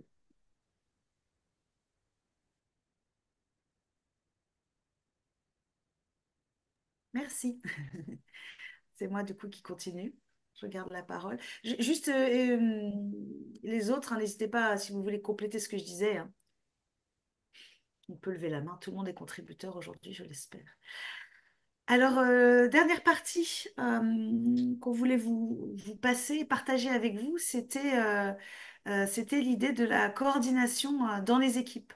Quand on parle de communication sur les enjeux de développement durable, notamment de mobilité, c'est un sujet qui peut revenir facilement. Donc, premier enjeu qu'on voulait vous partager dans cette partie-là, c'est l'idée que la coordination, c'est aussi bien comprendre l'organisation de la stratégie et de viser une cohérence stratégique. La communication, c'est un outil. C'est un outil au service d'une stratégie. Donc là, dans notre sujet du jour, la communication, c'est un outil au service de la stratégie développement durable, RSO, RSE, vous pouvez l'appeler comme vous voulez. Mais en tout cas, on vient au service de cette stratégie-là, qui elle-même est au service de la stratégie globale de votre festival, que vous pouvez appeler projet stratégique, projet associatif, projet culturel, peu importe le nom, ce qui importe, c'est de se dire que là, on est de l'ordre de la vision globale. Quand je suis au niveau de la communication, je suis sur un coup de projecteur. Donc c'est important déjà de comprendre ça pour bien travailler en interne. La communication, c'est un coup de projecteur. Sous-entendu, on n'est pas obligé de tout dire à tout le monde. On n'est pas obligé de parler de tout, pardon. Donc il faut bien réfléchir en interne par rapport à la stratégie développement durable de cette année. C'est quoi vos enjeux, vos besoins? Et où est-ce que vous aimeriez bien avoir un coup de main de la communication? Comment la communication peut vous aider? Déjà, bien prendre ce temps de cadrer quel est le besoin en termes de communication au service de votre stratégie. Alors, je vous donne un exemple, hein, on entendait tout à l'heure, on a beaucoup investi sur la mise en place des parkings vélos. On a vraiment besoin que ça fonctionne. Donc, on se dit, OK, coup de projecteur, énergie, temps de travail de communication, on va bosser là-dessus. Euh, Ça peut être, on vient de signer un partenariat avec la SNCF, c'est la première année où on a besoin de vraiment lancer le truc et d'être de bons communicants là-dessus. OK, coup de projecteur, partenariat, travail avec la SNCF. Prenez ce temps de réfléchir parce que sinon vous demandez, soit à vous si c'est vous qui faites les deux, soit aux communicants si c'est quelqu'un d'autre, de devoir faire le tri dans toutes les superbes choses que vous faites. Et des fois, il est un peu trop tard après pour redresser la barre et dire, OK, c'est chouette ce que tu fais là, mais en fait, moi, j'avais besoin d'un coup de main plutôt là-dessus. Donc, vraiment être au clair déjà sur vos besoins, vos enjeux. Moins vous avez de temps de travail et d'argent sur la communication, plus vous avez besoin d'être efficace, sous-entendu, plus vous avez besoin de cadrer vos besoins. Vous ne pourrez pas tout faire. Ensuite, alors hop, est-ce que tu veux bien passer? Voilà. Deuxième chose sur la coordination, c'est la notion de la complémentarité. Je vous invite vraiment tous à faire en interne cette petite matrice là, de vérifier. Alors, vous pouvez avoir plus ou moins de bulles, hein, peu m'importe. Mais en tout cas, c'est l'idée d'être très clair sur qui fait quoi. Et du coup, pour être au clair sur qui va intervenir où. Alors, excusez-moi, il y a un diapo qui bouge tout seul. Par exemple, c'est important, souvent dans les structures, voilà, il y a la notion de la direction de la gouvernance qui va être responsable de la stratégie, qui va donner les grands axes. Ok, donc c'est un peu le commandeur principal qui passe la première commande. Après, si vous avez quelqu'un en charge de la politique développement durable, RSE, etc., là, pour le communicant, on va considérer cette personne comme l'expert sur le sujet. Moi, en tant que communicante, si j'ai quelqu'un qui est en charge du développement durable, RSE, RSO dans le festival, je vais considérer que c'est cette personne qui sait de quoi on parle. Donc, je vais la considérer comme un pourvoyeur de contenu. C'est-à-dire que je vais aller vers elle pour qu'elle me donne des éléments, du chiffre, du visuel, du texte, qu'elle me vraiment me donne du sujet. Après, la communication, alors chargé de com, responsable com, référent com, rôle com, on s'en fiche. Bref, la personne qui gère la com, là où l'est, elle, son métier, son regard, c'est l'expertise communication. Donc l'idée, c'est de transformer la matière que les personnes en charge du développement durable RSE, RSO ont en un support communicant. Ça veut dire faire le tri, ça veut dire mettre en mots, mettre en images, ça peut être traduire, parfois même on va utiliser le mot de vulgariser, puisqu'on a des éléments qui peuvent parfois être un peu techniques quand on parle de logistique par exemple. Donc comment est-ce qu'on va expliquer ça et puis adapter les messages en fonction des publics à qui on s'adresse. Si je m'adresse à un festivalier, si je m'adresse à un journaliste, si je m'adresse à un partenaire, on ne parle pas de la même façon, ils n'ont pas les mêmes enjeux et besoins, comme vous l'expliquez Raphaël avec l'histoire de la passerelle. Donc voilà, le chargé de com, son boulot, c'est ça. Ça va être de traduire, de mettre en image. Donc on voit bien que là, la complémentarité, euh, elle est indispensable. Et puis moi, j'aime bien rajouter cette bulle en plus des ambassadeurs, des bénévoles, des relais de communication. Leur mission, c'est le porte-voix. Le porte-voix, ça veut dire qu'ils vont démultiplier l'effet de la communication. Ça va être autant de mini-agences de communication, de mini-journalistes, de mini-reporters qui vont parler, diffuser la communication qui va être produite par l'équipe com. Donc, il faut avoir un peu ces quatre bulles en tête et se dire qu'effectivement, la complémentarité entre ces bulles, elle est très importante. Là, c'est un exemple d'organisation qu'on vous donne. Je vous invite vraiment à prendre en un quart d'heure, c'est fait, en équipe, le temps de refaire cette bulle et de l'adapter à votre organisation, pour être très clair. Il arrive souvent que des chargés de développement durable ne se sentent pas forcément sollicités pour donner du contenu. À l'inverse, j'ai des chargés de com qui disent, bah oui, moi, on me demande de communiquer, mais j'ai pas les éléments. En fait, souvent, ce sont juste des histoires de clarifier qui fait quoi, qui a quoi comme info, pour qui. Donc déjà, prenez ce temps-là. Ensuite, on va pouvoir parler de l'outil et de la procédure, parce que justement, on sera au clair sur les périmètres d'action de chacun. Les outils, les procédures, ça vient juste après, du coup. L'idée, c'est quoi? C'est la circulation de l'information. C'est comment est-ce qu'on va pouvoir avoir du contenu pertinent qu'on va pouvoir ensuite communiquer. L'idée, c'est de voir comment est-ce on se coordonne, comment est-ce qu'on récupère etc. Là, je vous donne deux enjeux derrière. C'est l'enjeu de l'efficacité, bien sûr, hein, pour avoir une bonne com, mais c'est aussi et beaucoup souvent l'histoire du lien humain. Quand on est en festival, quand on est en événementiel, il y a beaucoup de stress, il y a beaucoup de fatigue. Le moindre petit grain de sable peut complexifier énormément les relations humaines parce que chacun a ses urgences, ses impératifs, donc il faut que ça roule au maximum. Donc pour ça, en amont, c'est important de travailler ensemble sur c'est quoi les outils qu'on va utiliser pour se coordonner là entre nos différentes bulles pour qu'à la fin, on ait une com efficace sur les mobilités durables. Donc ces outils, ça peut être des tableaux. Bah voilà, moi, en tant que responsable développement durable, j'ai un tableau dans lequel j'ai des indicateurs de suivi des différentes points de la politique. Tu peux aller piocher dedans si tu cherches un chiffre. En fait, ils sont là, ils sont à jour. Ça peut être, on a un espace partagé. Dès que le responsable développement RSE, bah, il voit sur le terrain quelque chose d'intéressant, bah, il a pensé à prendre une photo ou quoi, il le dépose là et comme ça, la com, elle peut aller piocher dedans. Ça peut être, on a des réseaux sociaux internes, type Slack, Mattermost, Teams ou autre. Et ben, on se crée un petit canal. Communication mobilité pour avoir un espace de chat en live pour pouvoir se passer comme ça les infos plus vite.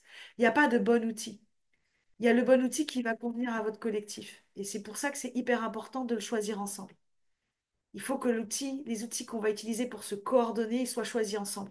Parce que s'il y a quelqu'un qui n'aime pas l'outil, qui est contre, etc., il va mal l'utiliser ou il va pas l'utiliser. Donc vous passez complètement à côté de l'enjeu de la coordination. Donc on les choisit ensemble. L'autre chose, c'est qu'il faut qu'on apprenne à collaborer.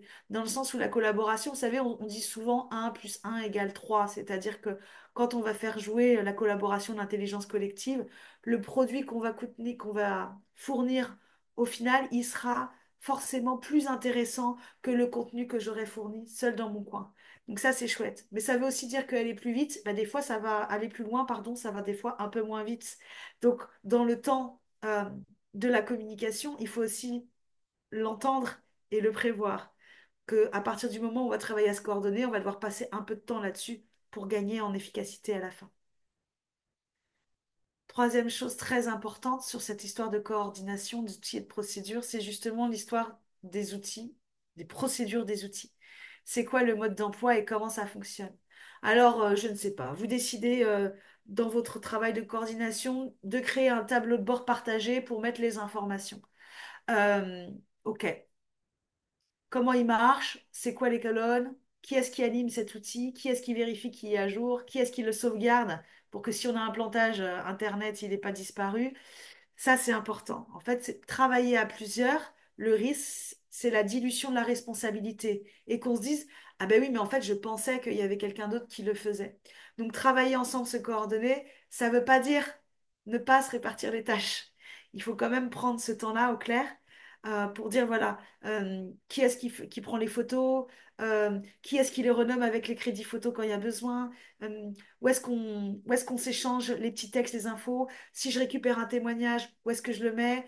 Il faut être clair un peu là-dessus. C'est ce que j'appelle l'animation des outils aussi. C'est de se dire, voilà, si j'ai une chaîne Slack, c'est qui va vérifier que quand il y a des images ou quoi qui ont été partagées, ben, elles ont bien été sauvegardées quelque part, qu'elles ne sont pas juste restées là, etc. Avec le petit point d'après, trouver le juste équilibre. Le juste équilibre, il ne faut pas se lancer dans une machine à gaz non plus. Réfléchissez dans vos outils de travail au quotidien, dans vos outils personnels, qu'est-ce qui pourrait être intéressant à partager. On n'est pas obligé toujours de recréer des choses extrêmement innovantes et de réinventer, de recréer un Trello et de recréer un Padlet, etc., etc. Souvent, dans vos techniques et vos outils, il y a des choses qui ont juste besoin d'être connues et partagées. Les trois quarts des informations en communication, on les a, elles sont juste pas partagées. Donc, attention à la machine à gaz, réfléchissez bien à plusieurs sur qu'est-ce que vous avez besoin comme info, etc. Dans les modes d'emploi hyper simples pour la com, par exemple, ça peut être la com qui dit, OK, vous voulez partager des infos. Moi, si c'est pour les réseaux sociaux, j'ai besoin d'une image, d'une légende, d'un crédit photo et d'un texte de 3 lignes. Le reste, je me débrouille. Mais ne serait-ce que de partager ça, ça évite à la personne au stand de mobilité de se demander bah, qu'est-ce que j'envoie à la com? Il faut peut-être que j'en fasse une tartine ou pas, etc. Des fois, les modes d'emploi, ils peuvent vraiment être de 3 lignes, mais c'est juste l'idée de gagner du temps. Et c'est pour ça que je vous ai mis aussi à la fin, attention, l'outil, c'est rarement la solution. Des fois, on se dit, OK, pour la com, pour se coordonner, il faut qu'on crée ça. Attention, d'abord réfléchir à votre besoin et comment vous pouvez en parler ensemble et comment vous pouvez échanger les infos avant de vous jeter sur le choix de l'outil. En France, on a un peu ce côté, on aime bien, bah tiens, on va ouvrir un Trello, on va ouvrir un Slack, on va ouvrir un Mattermost. On aime bien ce côté-là, outil, le côté un peu ludique. Mais l'outil, il va régler aucun problème si vous n'avez pas réfléchi avant de qui va l'utiliser et comment et pourquoi. Donc vraiment, prenez ce petit temps-là pour travailler. Sinon, vous allez avoir des très beaux outils. Vous l'avez tous vécu. On a tous fait un moment, un super tableau. Souvent, c'est sur les thématiques d'évaluation où on s'était mis plein d'indicateurs et tout. Et puis, au bout de 2 mois, ça nous saoulait parce qu'il y avait trop de colonnes. Et puis, voilà, il est vide d'une année sur l'autre. Donc là, il faut vraiment, vraiment, vraiment éviter ça. On va terminer sur cette histoire de coordination, de travail en équipe. Sur une question, bah d'ailleurs, c'est Marine qui évoquait aussi un petit peu ça, les histoires de gestion d'image, de gestion de crise liée aux enjeux du développement durable. On voulait On voulait en parler un petit peu avec vous quand même parce que ça nous paraissait important. Quand on parle de mobilité durable, on peut rapidement avoir des glissements. Vous l'avez entendu tout à l'heure, Astropolis qui dit, alors oui, vous avez vu, il y a un onglet avion, mais voilà, on sent qu'il y a, sur les sujets de mobilité, ça peut vite glisser. Alors déjà, une crise d'image, c'est quoi? Une crise d'image, c'est un moment où des publics de communication ont une vision qui se dégrade de votre structure. Ils ont une vision qui se dégrade à cause d'un événement, à cause d'une communication, à cause d'une action, etc. En gros, il y a un décalage qui se crée entre la vision qu'on a de vous, les valeurs qu'on vous attribue, les attentes qu'on a envers vous, et puis ce qu'on ressent à un moment donné. Du coup, le problème, c'est que ça vient impacter la réputation, donc ça peut amener à une perte de confiance des publics envers vous. Et puis le plus souvent, le premier truc qu'on voit, c'est de la critique, c'est des retours. Alors, quand on parle de crise, ce qui est intéressant, c'est d'avoir en tête ce petit chemin de la crise. C'est toujours intéressant de vous demander un peu où vous en êtes, ce serait intéressant. Parce qu'une crise, elle finit toujours par disparaître. D'abord, il y a la phase préliminaire, les premiers signaux. Il y a eu un petit commentaire sur une publication Facebook. Il est moyen agréable. Après, il y a la partie, la crise éclate. Là, ça commence à prendre. On voit qu'il y a plusieurs personnes qui discutent, qui commentent, qui reviennent et tout. Après, il y a ce qui s'appelle la phase chronique, c'est-à-dire que la crise, elle est en cours, mais petit à petit, elle va perdre en intérêt, en fait, et on va en parler de moins en moins. Et puis après, il y a la phase de cicatrisation. La crise, elle est plutôt en mode, on n'en parle plus. Donc c'est intéressant, vous, de vous dire sur chaque sujet où vous en êtes. Pourquoi je vous en parle? Parce que des fois, quand on est en interne, on a l'impression que les crises, elles sont beaucoup plus longues qu'elles ne le sont en réel. Parce qu'en fait, ça vient heurter aussi des choses très importantes chez nous. En interne, on a travaillé, on est investi, on y croit à fond. Et du coup, c'est extrêmement difficile. Ça peut être blessant émotionnellement, les crises. Donc c'est intéressant de prendre un petit temps pour regarder un peu où j'en suis. Quelques exemples pour vous montrer aussi qu'une crise, une crise d'image, c'est pas forcément un truc extrêmement grave. Non, les trois quarts du temps, c'est juste des choses, des petits cailloux dans la chaussure qui peuvent nous embêter. Donc, on vous a mis là sur la diapo des petits exemples de publications qu'on pourrait trouver en commentaire, par exemple sur des réseaux sociaux, qui pourraient, voilà, lancer un peu ces sujets un peu de crise d'image. Par exemple, pas de navette le jour J, sympa les gars. Je veux bien laisser ma voiture, mais le métro est encore en panne, comment on fait? On parle développement durable, mais on sert de la viande rouge à ce festival, qu'est-ce qui se passe? Planter des arbres pour compenser, sérieux, qui y croit encore? Vive le vélo quand il n'y a pas d'éclairage. Vous voyez, c'est des petites phrases, mais sur des supports d'interaction comme les réseaux sociaux, ils peuvent suffire à lancer tout plein d'échanges qui vont vous mettre en difficulté parce que ça peut comme ça prendre un effet boule de neige et se répandre comme ça. Donc, quand on parle crise d'image, pas besoin d'imaginer un drame absolu, hein. On peut aussi avoir des choses comme ça. Alors, les conseils pour vous aider à vivre et traverser ces moments-là. Le premier, qui est difficile, mais qui est important, c'est qu'on gère la crise, pas pendant la crise, mais avant la crise. Donc, en fait, là, il y a certains d'entre vous qui ont déjà vécu des petits moments embêtants. Eh ben, c'est maintenant qu'il faut penser à préparer pour que les prochaines fois, vous soyez tranquille.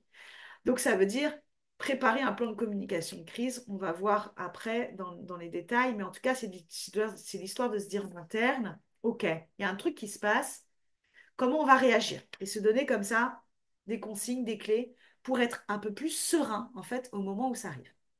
Deuxième chose, l'interne toujours avant l'externe. Il y a un début de crise qui pointe son nez, il faut en informer tout le monde en interne. Voilà ce qui se passe. Ça va être géré, mais pour votre info, voilà. Il n'y a rien de pire pour quelqu'un qu'il y a un festivalier qui arrive et qui lui dise: «Oh, t'as vu ce qui se passe là sur votre page Facebook? C'est un truc de fou le débat autour de la voiture.» C'est toujours bien que l'équipe soit au courant avant. Donc, à partir du moment où quelqu'un repère un signal de crise, on en parle en interne. Ça ne veut pas dire qu'il faut paniquer, ça veut juste dire que tout le monde est au courant qu'il y a ça qui se passe et qu'on va le gérer. Troisième conseil, on reste calme. On essaye de garder son calme. Des fois, on peut se sentir visé individuellement, collectivement, c'est pas grave. On prend du recul, on prend son calme. En général, sur des communications comme ça, des crises d'image, on invite toujours à commencer par prendre en compte accusé réception de la phrase. OK? C'est-à-dire, faut pas faire l'aveugle et faire comme si on n'avait pas vu. C'est OK, vous lancez ce sujet, c'est vu, on va en parler, pas de souci. En fait, ignorer, ne pas répondre à quelqu'un, ça peut être pire. Par contre, on dit euh, qu'on va en parler, mais on n'est pas obligé d'être dans une urgence, on n'est pas obligé d'être dans une réponse instantanée, ce qui est très dangereux. Il faut prendre le temps de comprendre ce qui se passe, qu'est-ce qu'on éventuellement vous reproche, d'enquêter en interne si besoin, de demander des infos aux collègues pour bien comprendre le sujet.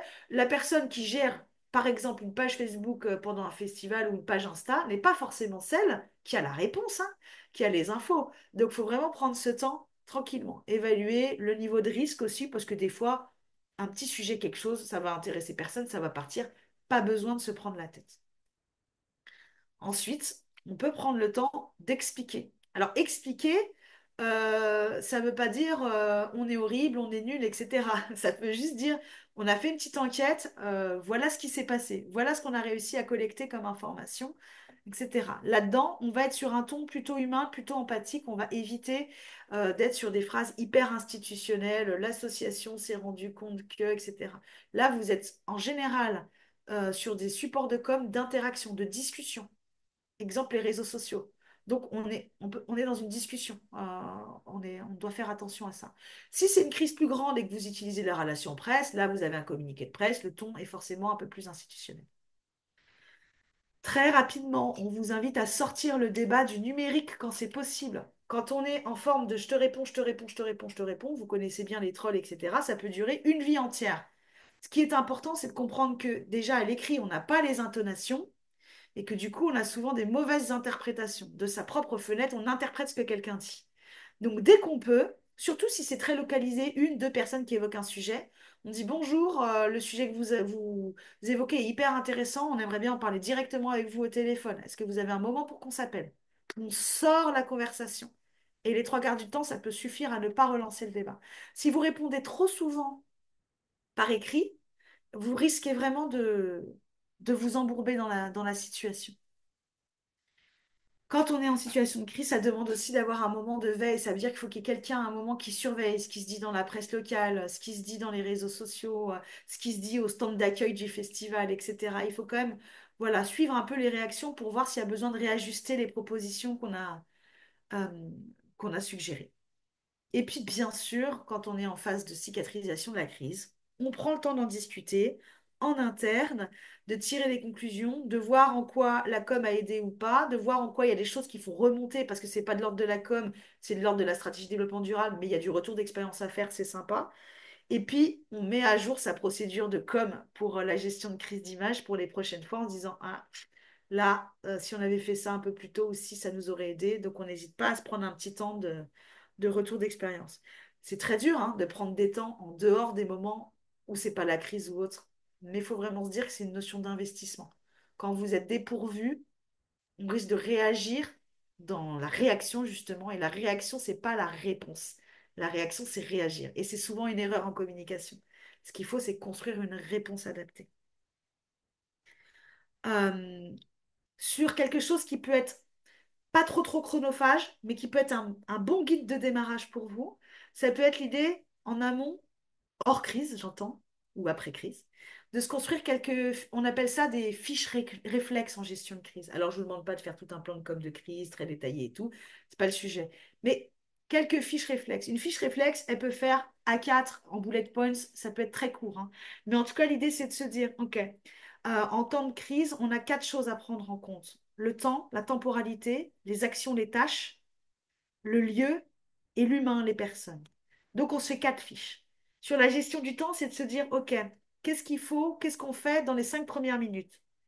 Je me suis rendu compte qu'il y avait ce problème. Dans les 5 premières minutes, il faut que tu appelles le directeur, que tu partages en interne la situation. Vous voyez? Dans la première heure, la première journée, on se donne comme ça juste quelques réflexes de choses à faire. Après, on peut faire une gestion des tâches. OK, qui fait quoi? Est-ce qu'il y a quelqu'un qui gère les réseaux sociaux? Est-ce qu'il y a quelqu'un qui passe l'info à tous les bénévoles sur site? Voilà. Qui fait quoi? Et justement, c'est là où on reprend notre complémentarité. Qui fait quoi entre la direction entre la cellule développement durable RSE RSO et entre la cellule com? Qui va intervenir où?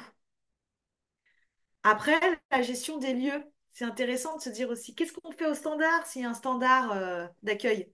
Si on nous parle du sujet, on renvoie pas, etc. Qu'est-ce qu'on fait à l'accueil sur site? Qu'est-ce qu'on dit à la presse? Voilà, les différents endroits de communication, en fait, comment on les gère? Et puis, on peut aussi faire un focus gestion des personnes, notamment le plus important dans la fiche réflexe, c'est souvent de se dire, est-ce qu'on a un porte-parole officiel? Si la crise devient un petit peu plus importante, alors je vous donne un exemple terrible. Vous avez fait une parade à vélo et puis il y a quelqu'un qui s'est cassé la figure. Quelqu'un qui s'est cassé la figure, euh, qui est blessé, pas très gravement, mais ça suffit à faire tout un émoi autour du truc en disant, bah oui, bah voilà, la gestion du truc, est-ce que c'était vraiment bien encadré? Est-ce que l'itinéraire a bien été choisi? Dadali, dadala. Là, c'est pas forcément important que ce soit la com, la cellule com qui répond. Il y a un moment, on va demander un porte-parole, parce que si vous avez le journaliste de France 3 qui appelle, il va vouloir parler à un porte-parole. Donc c'est important dans cette gestion de crise en amont de se dire, OK, sur ce type de sujet, c'est qui le porte-parole? Est-ce que c'est la direction? Est-ce que c'est un administrateur de l'asso s'il y en a une? Est-ce que c'est le responsable développement durable? Est-ce que c'est le responsable com? Sous-entendu, qui pourra avoir les infos et qui pourrait être suffisamment à l'aise pour répondre à l'oral à ce type de demande? Voilà un peu les 4 points que vous pouvez relativement sereinement préparer en interne et qui vous permettent de réduire le niveau de stress et le niveau d'improvisation si vous avez une crise, petite, légère, moyenne, à gérer autour des mobilités durables. J'en ai fini là pour la partie un peu théorique sur cette partie euh, coordination, comment bien travailler ensemble et en complémentarité. On avait prévu des temps de témoignages. Donc, je vais rendre le contrôle de l'écran et passer la parole à Véronique pour la suite. Oui, alors déjà sur les témoignages, je ne sais pas s'il y en a certains qui veulent témoigner ou qui veulent échanger justement sur ces questions de gestion de crise. Parce que je pense que l'exemple qui a été donné là, qui concerne en fait, nous, c'est Festival en mouvement, c'est sur la mobilité. Je pense que ça peut concerner d'autres crises sur votre démarche environnementale ou sociale, mais voire d'autres crises même autres dans votre festival ou dans votre structuration. Donc je ne sais pas si, voilà, il y en a certains qui ont mis en place ce type de procédure, qui ont déjà réfléchi là-dessus et qui souhaitent témoigner ou s'il y en a certains qui auraient des questions justement sur cette collaboration interne, cette gestion de crise. Vous pouvez lever la main éventuellement. C'est de voir. Non, il n'y a pas de... On va peut-être passer à la suite. Vous avez peut-être des questions qui vous seraient revenues sur des sujets qu'on aurait abordés précédemment. Je sens qu'on vous a un peu perdu là sur le sujet. Ah, Profitez de Morgane. ces temps, on est dispo. Morgane, Oui, bonjour tout le monde. Merci pour cette partie théorique qui est hyper intéressante et du coup qui me fait rebondir sur un petit moment qu'on a vécu nous au Festival Musique à la rue, donc à Luxeuil dans les Landes. Je crois que c'était la première année où j'étais arrivée, donc pas encore très opérationnel sur tous les points. Et j'aurais aimé avoir cette partie théorique pour m'appuyer dessus. On a eu un souci en fait avec nos navettes. Donc nous, il faut savoir qu'on est à 40 kilomètres des grandes villes les plus proches. Et quand je dis grande ville, on est sur voilà, enfin, moyenne ville, quoi, 40 000 habitants. Et on a des navettes donc qui font le trajet Mont-de-Marsan-Luxeuil. Et un soir, il y a eu un souci sur le retour. Il y a eu, alors je pourrais plus vous dire exactement ce que c'était. Et en fait, le Sud-Ouest, notre PQR, a titré la musique à la rue, la cacophonie des transports ou je sais plus, un truc comme ça. Donc en fait, là, autant vous dire qu'on l'a appris, enfin moi en tout cas, j'ai appris ce problème-là avec ce gros titre. Donc là, ça a été branle-bas de combat pour comprendre ce qui s'était passé. Et, Et bon, on a réussi à gérer tant bien que mal la chose, mais ça a été un moment assez compliqué. Et donc, du coup, bon, on a su apporter les réponses après plusieurs coups de fil au prestataire et tout ça, parce que forcément, en fait, c'est un problème de notre prestataire, mais sauf que c'est notre image qui en pâtit. Et, euh, et donc, ça nous a permis, enfin, cet épisode un peu malheureux nous a permis bah, justement de mettre en place des choses pour les années d'après, enfin, de bien vérifier les horaires, de bien vérifier que tout le monde puisse rentrer dans le bus, tout ça, quoi. Voilà, c'était juste pour ce petit partage de voilà, ce petit partage d'expérience. Donc, Merci beaucoup, Morgane. ouais, d'où l'importance de la communication interne entre pour que vous ayez l'information vous aussi et pas le découvrir dans les journaux finalement. Carrément, ouais. C'est ça, exactement. Je rebondis dessus parce que justement, vous avez cette chance d'avoir eu un exemple. Donc, je pense que Morgane, vous êtes à la meilleure place pour préparer ces fiches réflexes du coup. Parce que vous avez vécu ce qui vous a manqué sur le moment. Et je pense que c'est presque une chance quand on a déjà vécu une petite crise parce que ça permet de voir tout de suite les besoins. Qu'est-ce qu'il nous aurait fallu pour mieux réagir. Et merci aussi pour ce témoignage parce que ça aborde quelque chose de très précis. On peut être victime d'une crise d'image, même si on n'est pas responsable. C'est-à-dire que là, en l'occurrence, c'est un prestataire qui a eu certainement un problème, on ne sait pas, voilà, ça arrive. Mais il n'empêche que l'interlocuteur visible pour tous, c'est le festival. Donc c'est vrai que là, c'est hyper important aussi de voir comment est-ce qu'on travaille avec le prestataire pour avoir une communication après, pour expliquer ce qui s'est passé, sans être non plus en train de dire c'est lui, il a fait n'importe quoi. Il faut trouver justement cette communication commune qui est hyper importante. Et effectivement, cette histoire de com interne, est-ce qu'on doit se dire à un moment avant le festival que s'il y a un problème, c'est bien de se le partager parce que on ne sait pas forcément l'impact que ça peut avoir sur les autres membres de l'équipe, en l'occurrence sur la com là. Peut-être que personne s'est dit que c'était important de le partager. Donc c'est bien d'en parler avant. J'avais une question, Anne, justement par rapport à la responsabilité partagée. Nous, on a eu un festival. Alors, c'était pas sur la mobilité, c'était sur le fait d'accepter l'entrée de gourdes qui avait été bien préparée en amont, etc. Et puis, pratiquement 15 jours avant le début du festival, la ville, c'est la ville hein, qui a dit non, on fait pas rentrer de gourdes. Donc, ils ont voulu un peu s'excuser. Alors, il fallait qu'ils s'excusent. Mais c'est délicat parce que le partenaire et le gestionnaire du lieu, c'était la ville. Comment on peut faire passer un message sans montrer justement du doigt bah, que ce partenaire n'a pas joué le jeu et que voilà, c'est pas un Bon, en prestataire fait, là, c'est pas le prestataire ouais, qu'on peut ouais. changer, c'est vraiment le Je- partenaire. Hmm. Pour moi, il faut faire une com commune. Si tu veux protéger la relation en communication, c'est important que ce soit une com commune. Et en fait, c'est pas forcément qu'il n'a pas voulu jouer le jeu. Il faut savoir le pourquoi il y a derrière pour répondre, tu vois. À mon avis, il y a une question qui a été tranchée derrière, de sécurité, etc. ou autre. Et c'est là où il faut le savoir pour pouvoir le partager et le discuter. Parce qu'en fait, sinon, on est sur une perception. Mais en fait, la ville qui a choisi ça, elle a ses propres enjeux, besoins et difficultés. Donc, il y a forcément une raison. C'est pas juste pour embêter, quoi. C'est rarement. Enfin, j'ai jamais vécu ça.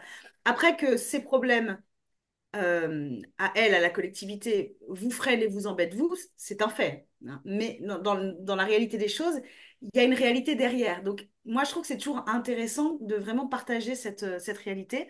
Et ça peut être aussi des communications qui expliquent, bah voilà, pour cette année, par rapport à cette réalité de la collectivité, alors des fois c'est un décret, des fois c'est un vote en conseil municipal, des fois c'est une application très stricte de la loi. Enfin, il y a souvent une raison de ce type-là. Donc déjà l'identifier, la dire, la partager et de dire que maintenant qu'elle est vue, bah, il va y avoir un travail de fait conjointement pour que les prochaines éditions, on trouve des solutions hein, qui puissent respecter à la fois la démarche d'engagement développement durable de l'un et les contraintes souvent sécuritaires de l'autre, quoi. Est-ce qu'il y a d'autres questions, témoignages sur cette partie-là ou sur l'ensemble du webinaire, parce que je vois qu'il y en a qui nous quittent. On va avancer peut-être sur la suite. Et puis on reviendra éventuellement. Alors je vérifie que j'ai le contrôle. Non, je n'ai pas de contrôle à distance. Euh, Voilà, normalement, ça devrait être bon. On entre dans la phase de conclusion. Donc, sur ce qu'on a vu aujourd'hui, ce qui est important, bien sûr, c'est ces différents points de patience, répétition, de prendre en compte les différents temps. C'est qu'on vient de voir ensemble, hein, donc le avant, le pendant et après. J'ai l'impression que le avant, vous maîtrisez, le pendant et le après, c'est encore un petit travail à faire, mais il est encore temps, je pense, hein, d'y réfléchir. Euh, Dans le cadre du message, hein, bien évidemment, et ça c'est quelque chose qui était ressorti aussi dans tout le travail qu'on avait fait, autant avec lors de l'enquête qu'avec l'agence de communication sur le ne pas faire la morale en fait, hein, y avoir des messages qui sont quand même très positifs. Être précis, exact dans les informations. Votre page comment venir doit être précise et incitative, mais tout comme vos informations pendant le festival et les informations qui sont après le festival. Bien penser à cette coordination, on l'a vu, hein, qui est indispensable entre les services, mais je pense que dans toute démarche de responsabilité sociétale, environnementale, la communication et la coordination interne, elle est indispensable parce que c'est très transversal, les actions sont très transversales, et être dans cette transparence et l'idée de la progression, entre autres justement pour éviter cette question de greenwashing. On a, on a vu un petit peu tous ces éléments pendant ce webinaire. Alors, on vous propose quand même quelques outils, hein, bien évidemment, que vous connaissez peut-être. On vous rappelle que vous avez donc un kit communication très complet dans le Drive et on vous le renverra, bien sûr, le lien vers ce Drive quand on vous enverra les éléments, entre autres le replay et le support de communication. Dans ce kit de communication, vous avez des différents formats. Format affiche, vous avez des visuels en format web, vous avez des bannières si vous voulez mettre sur votre site, hein, on l'a vu d'ailleurs sur des sites des festivals. Vous avez des posts utilisables avec des citations, on en parlait hein, sur le témoignage. Les infographies que vous pouvez utiliser soit tous ensemble, soit toutes ensemble, pardon, soit individuellement pour faire de la communication sur les réseaux, sur votre site internet. Vous avez des petits stickers que vous pouvez imprimer.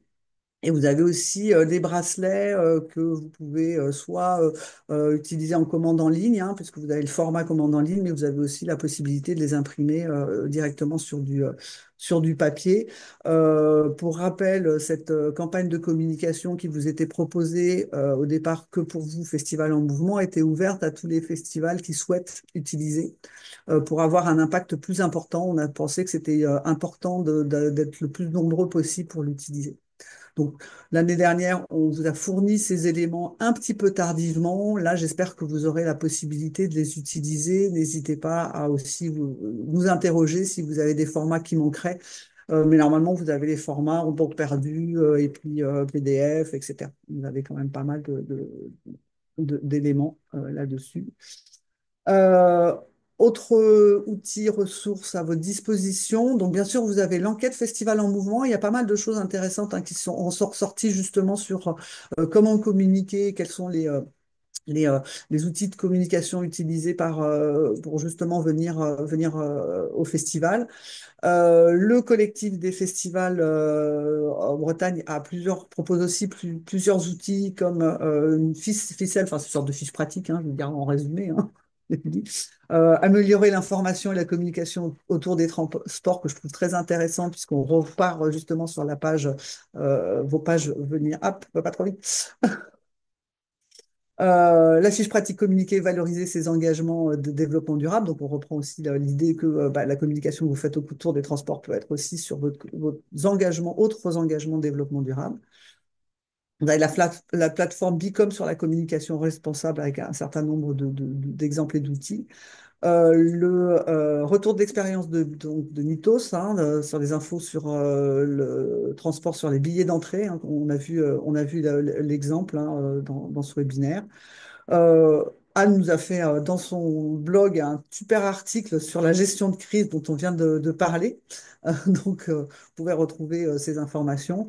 Alors, j'ai mis juste les ressources communication du COFIS, mais bon, on a d'autres, bien sûr, membres R2D2 qui proposent des outils. On essaye, nous, de regrouper tous nos outils et tous les outils qu'on a identifiés. Et je pense qu'on a oublié une chose, hein. Vous avez aussi le projet Starter.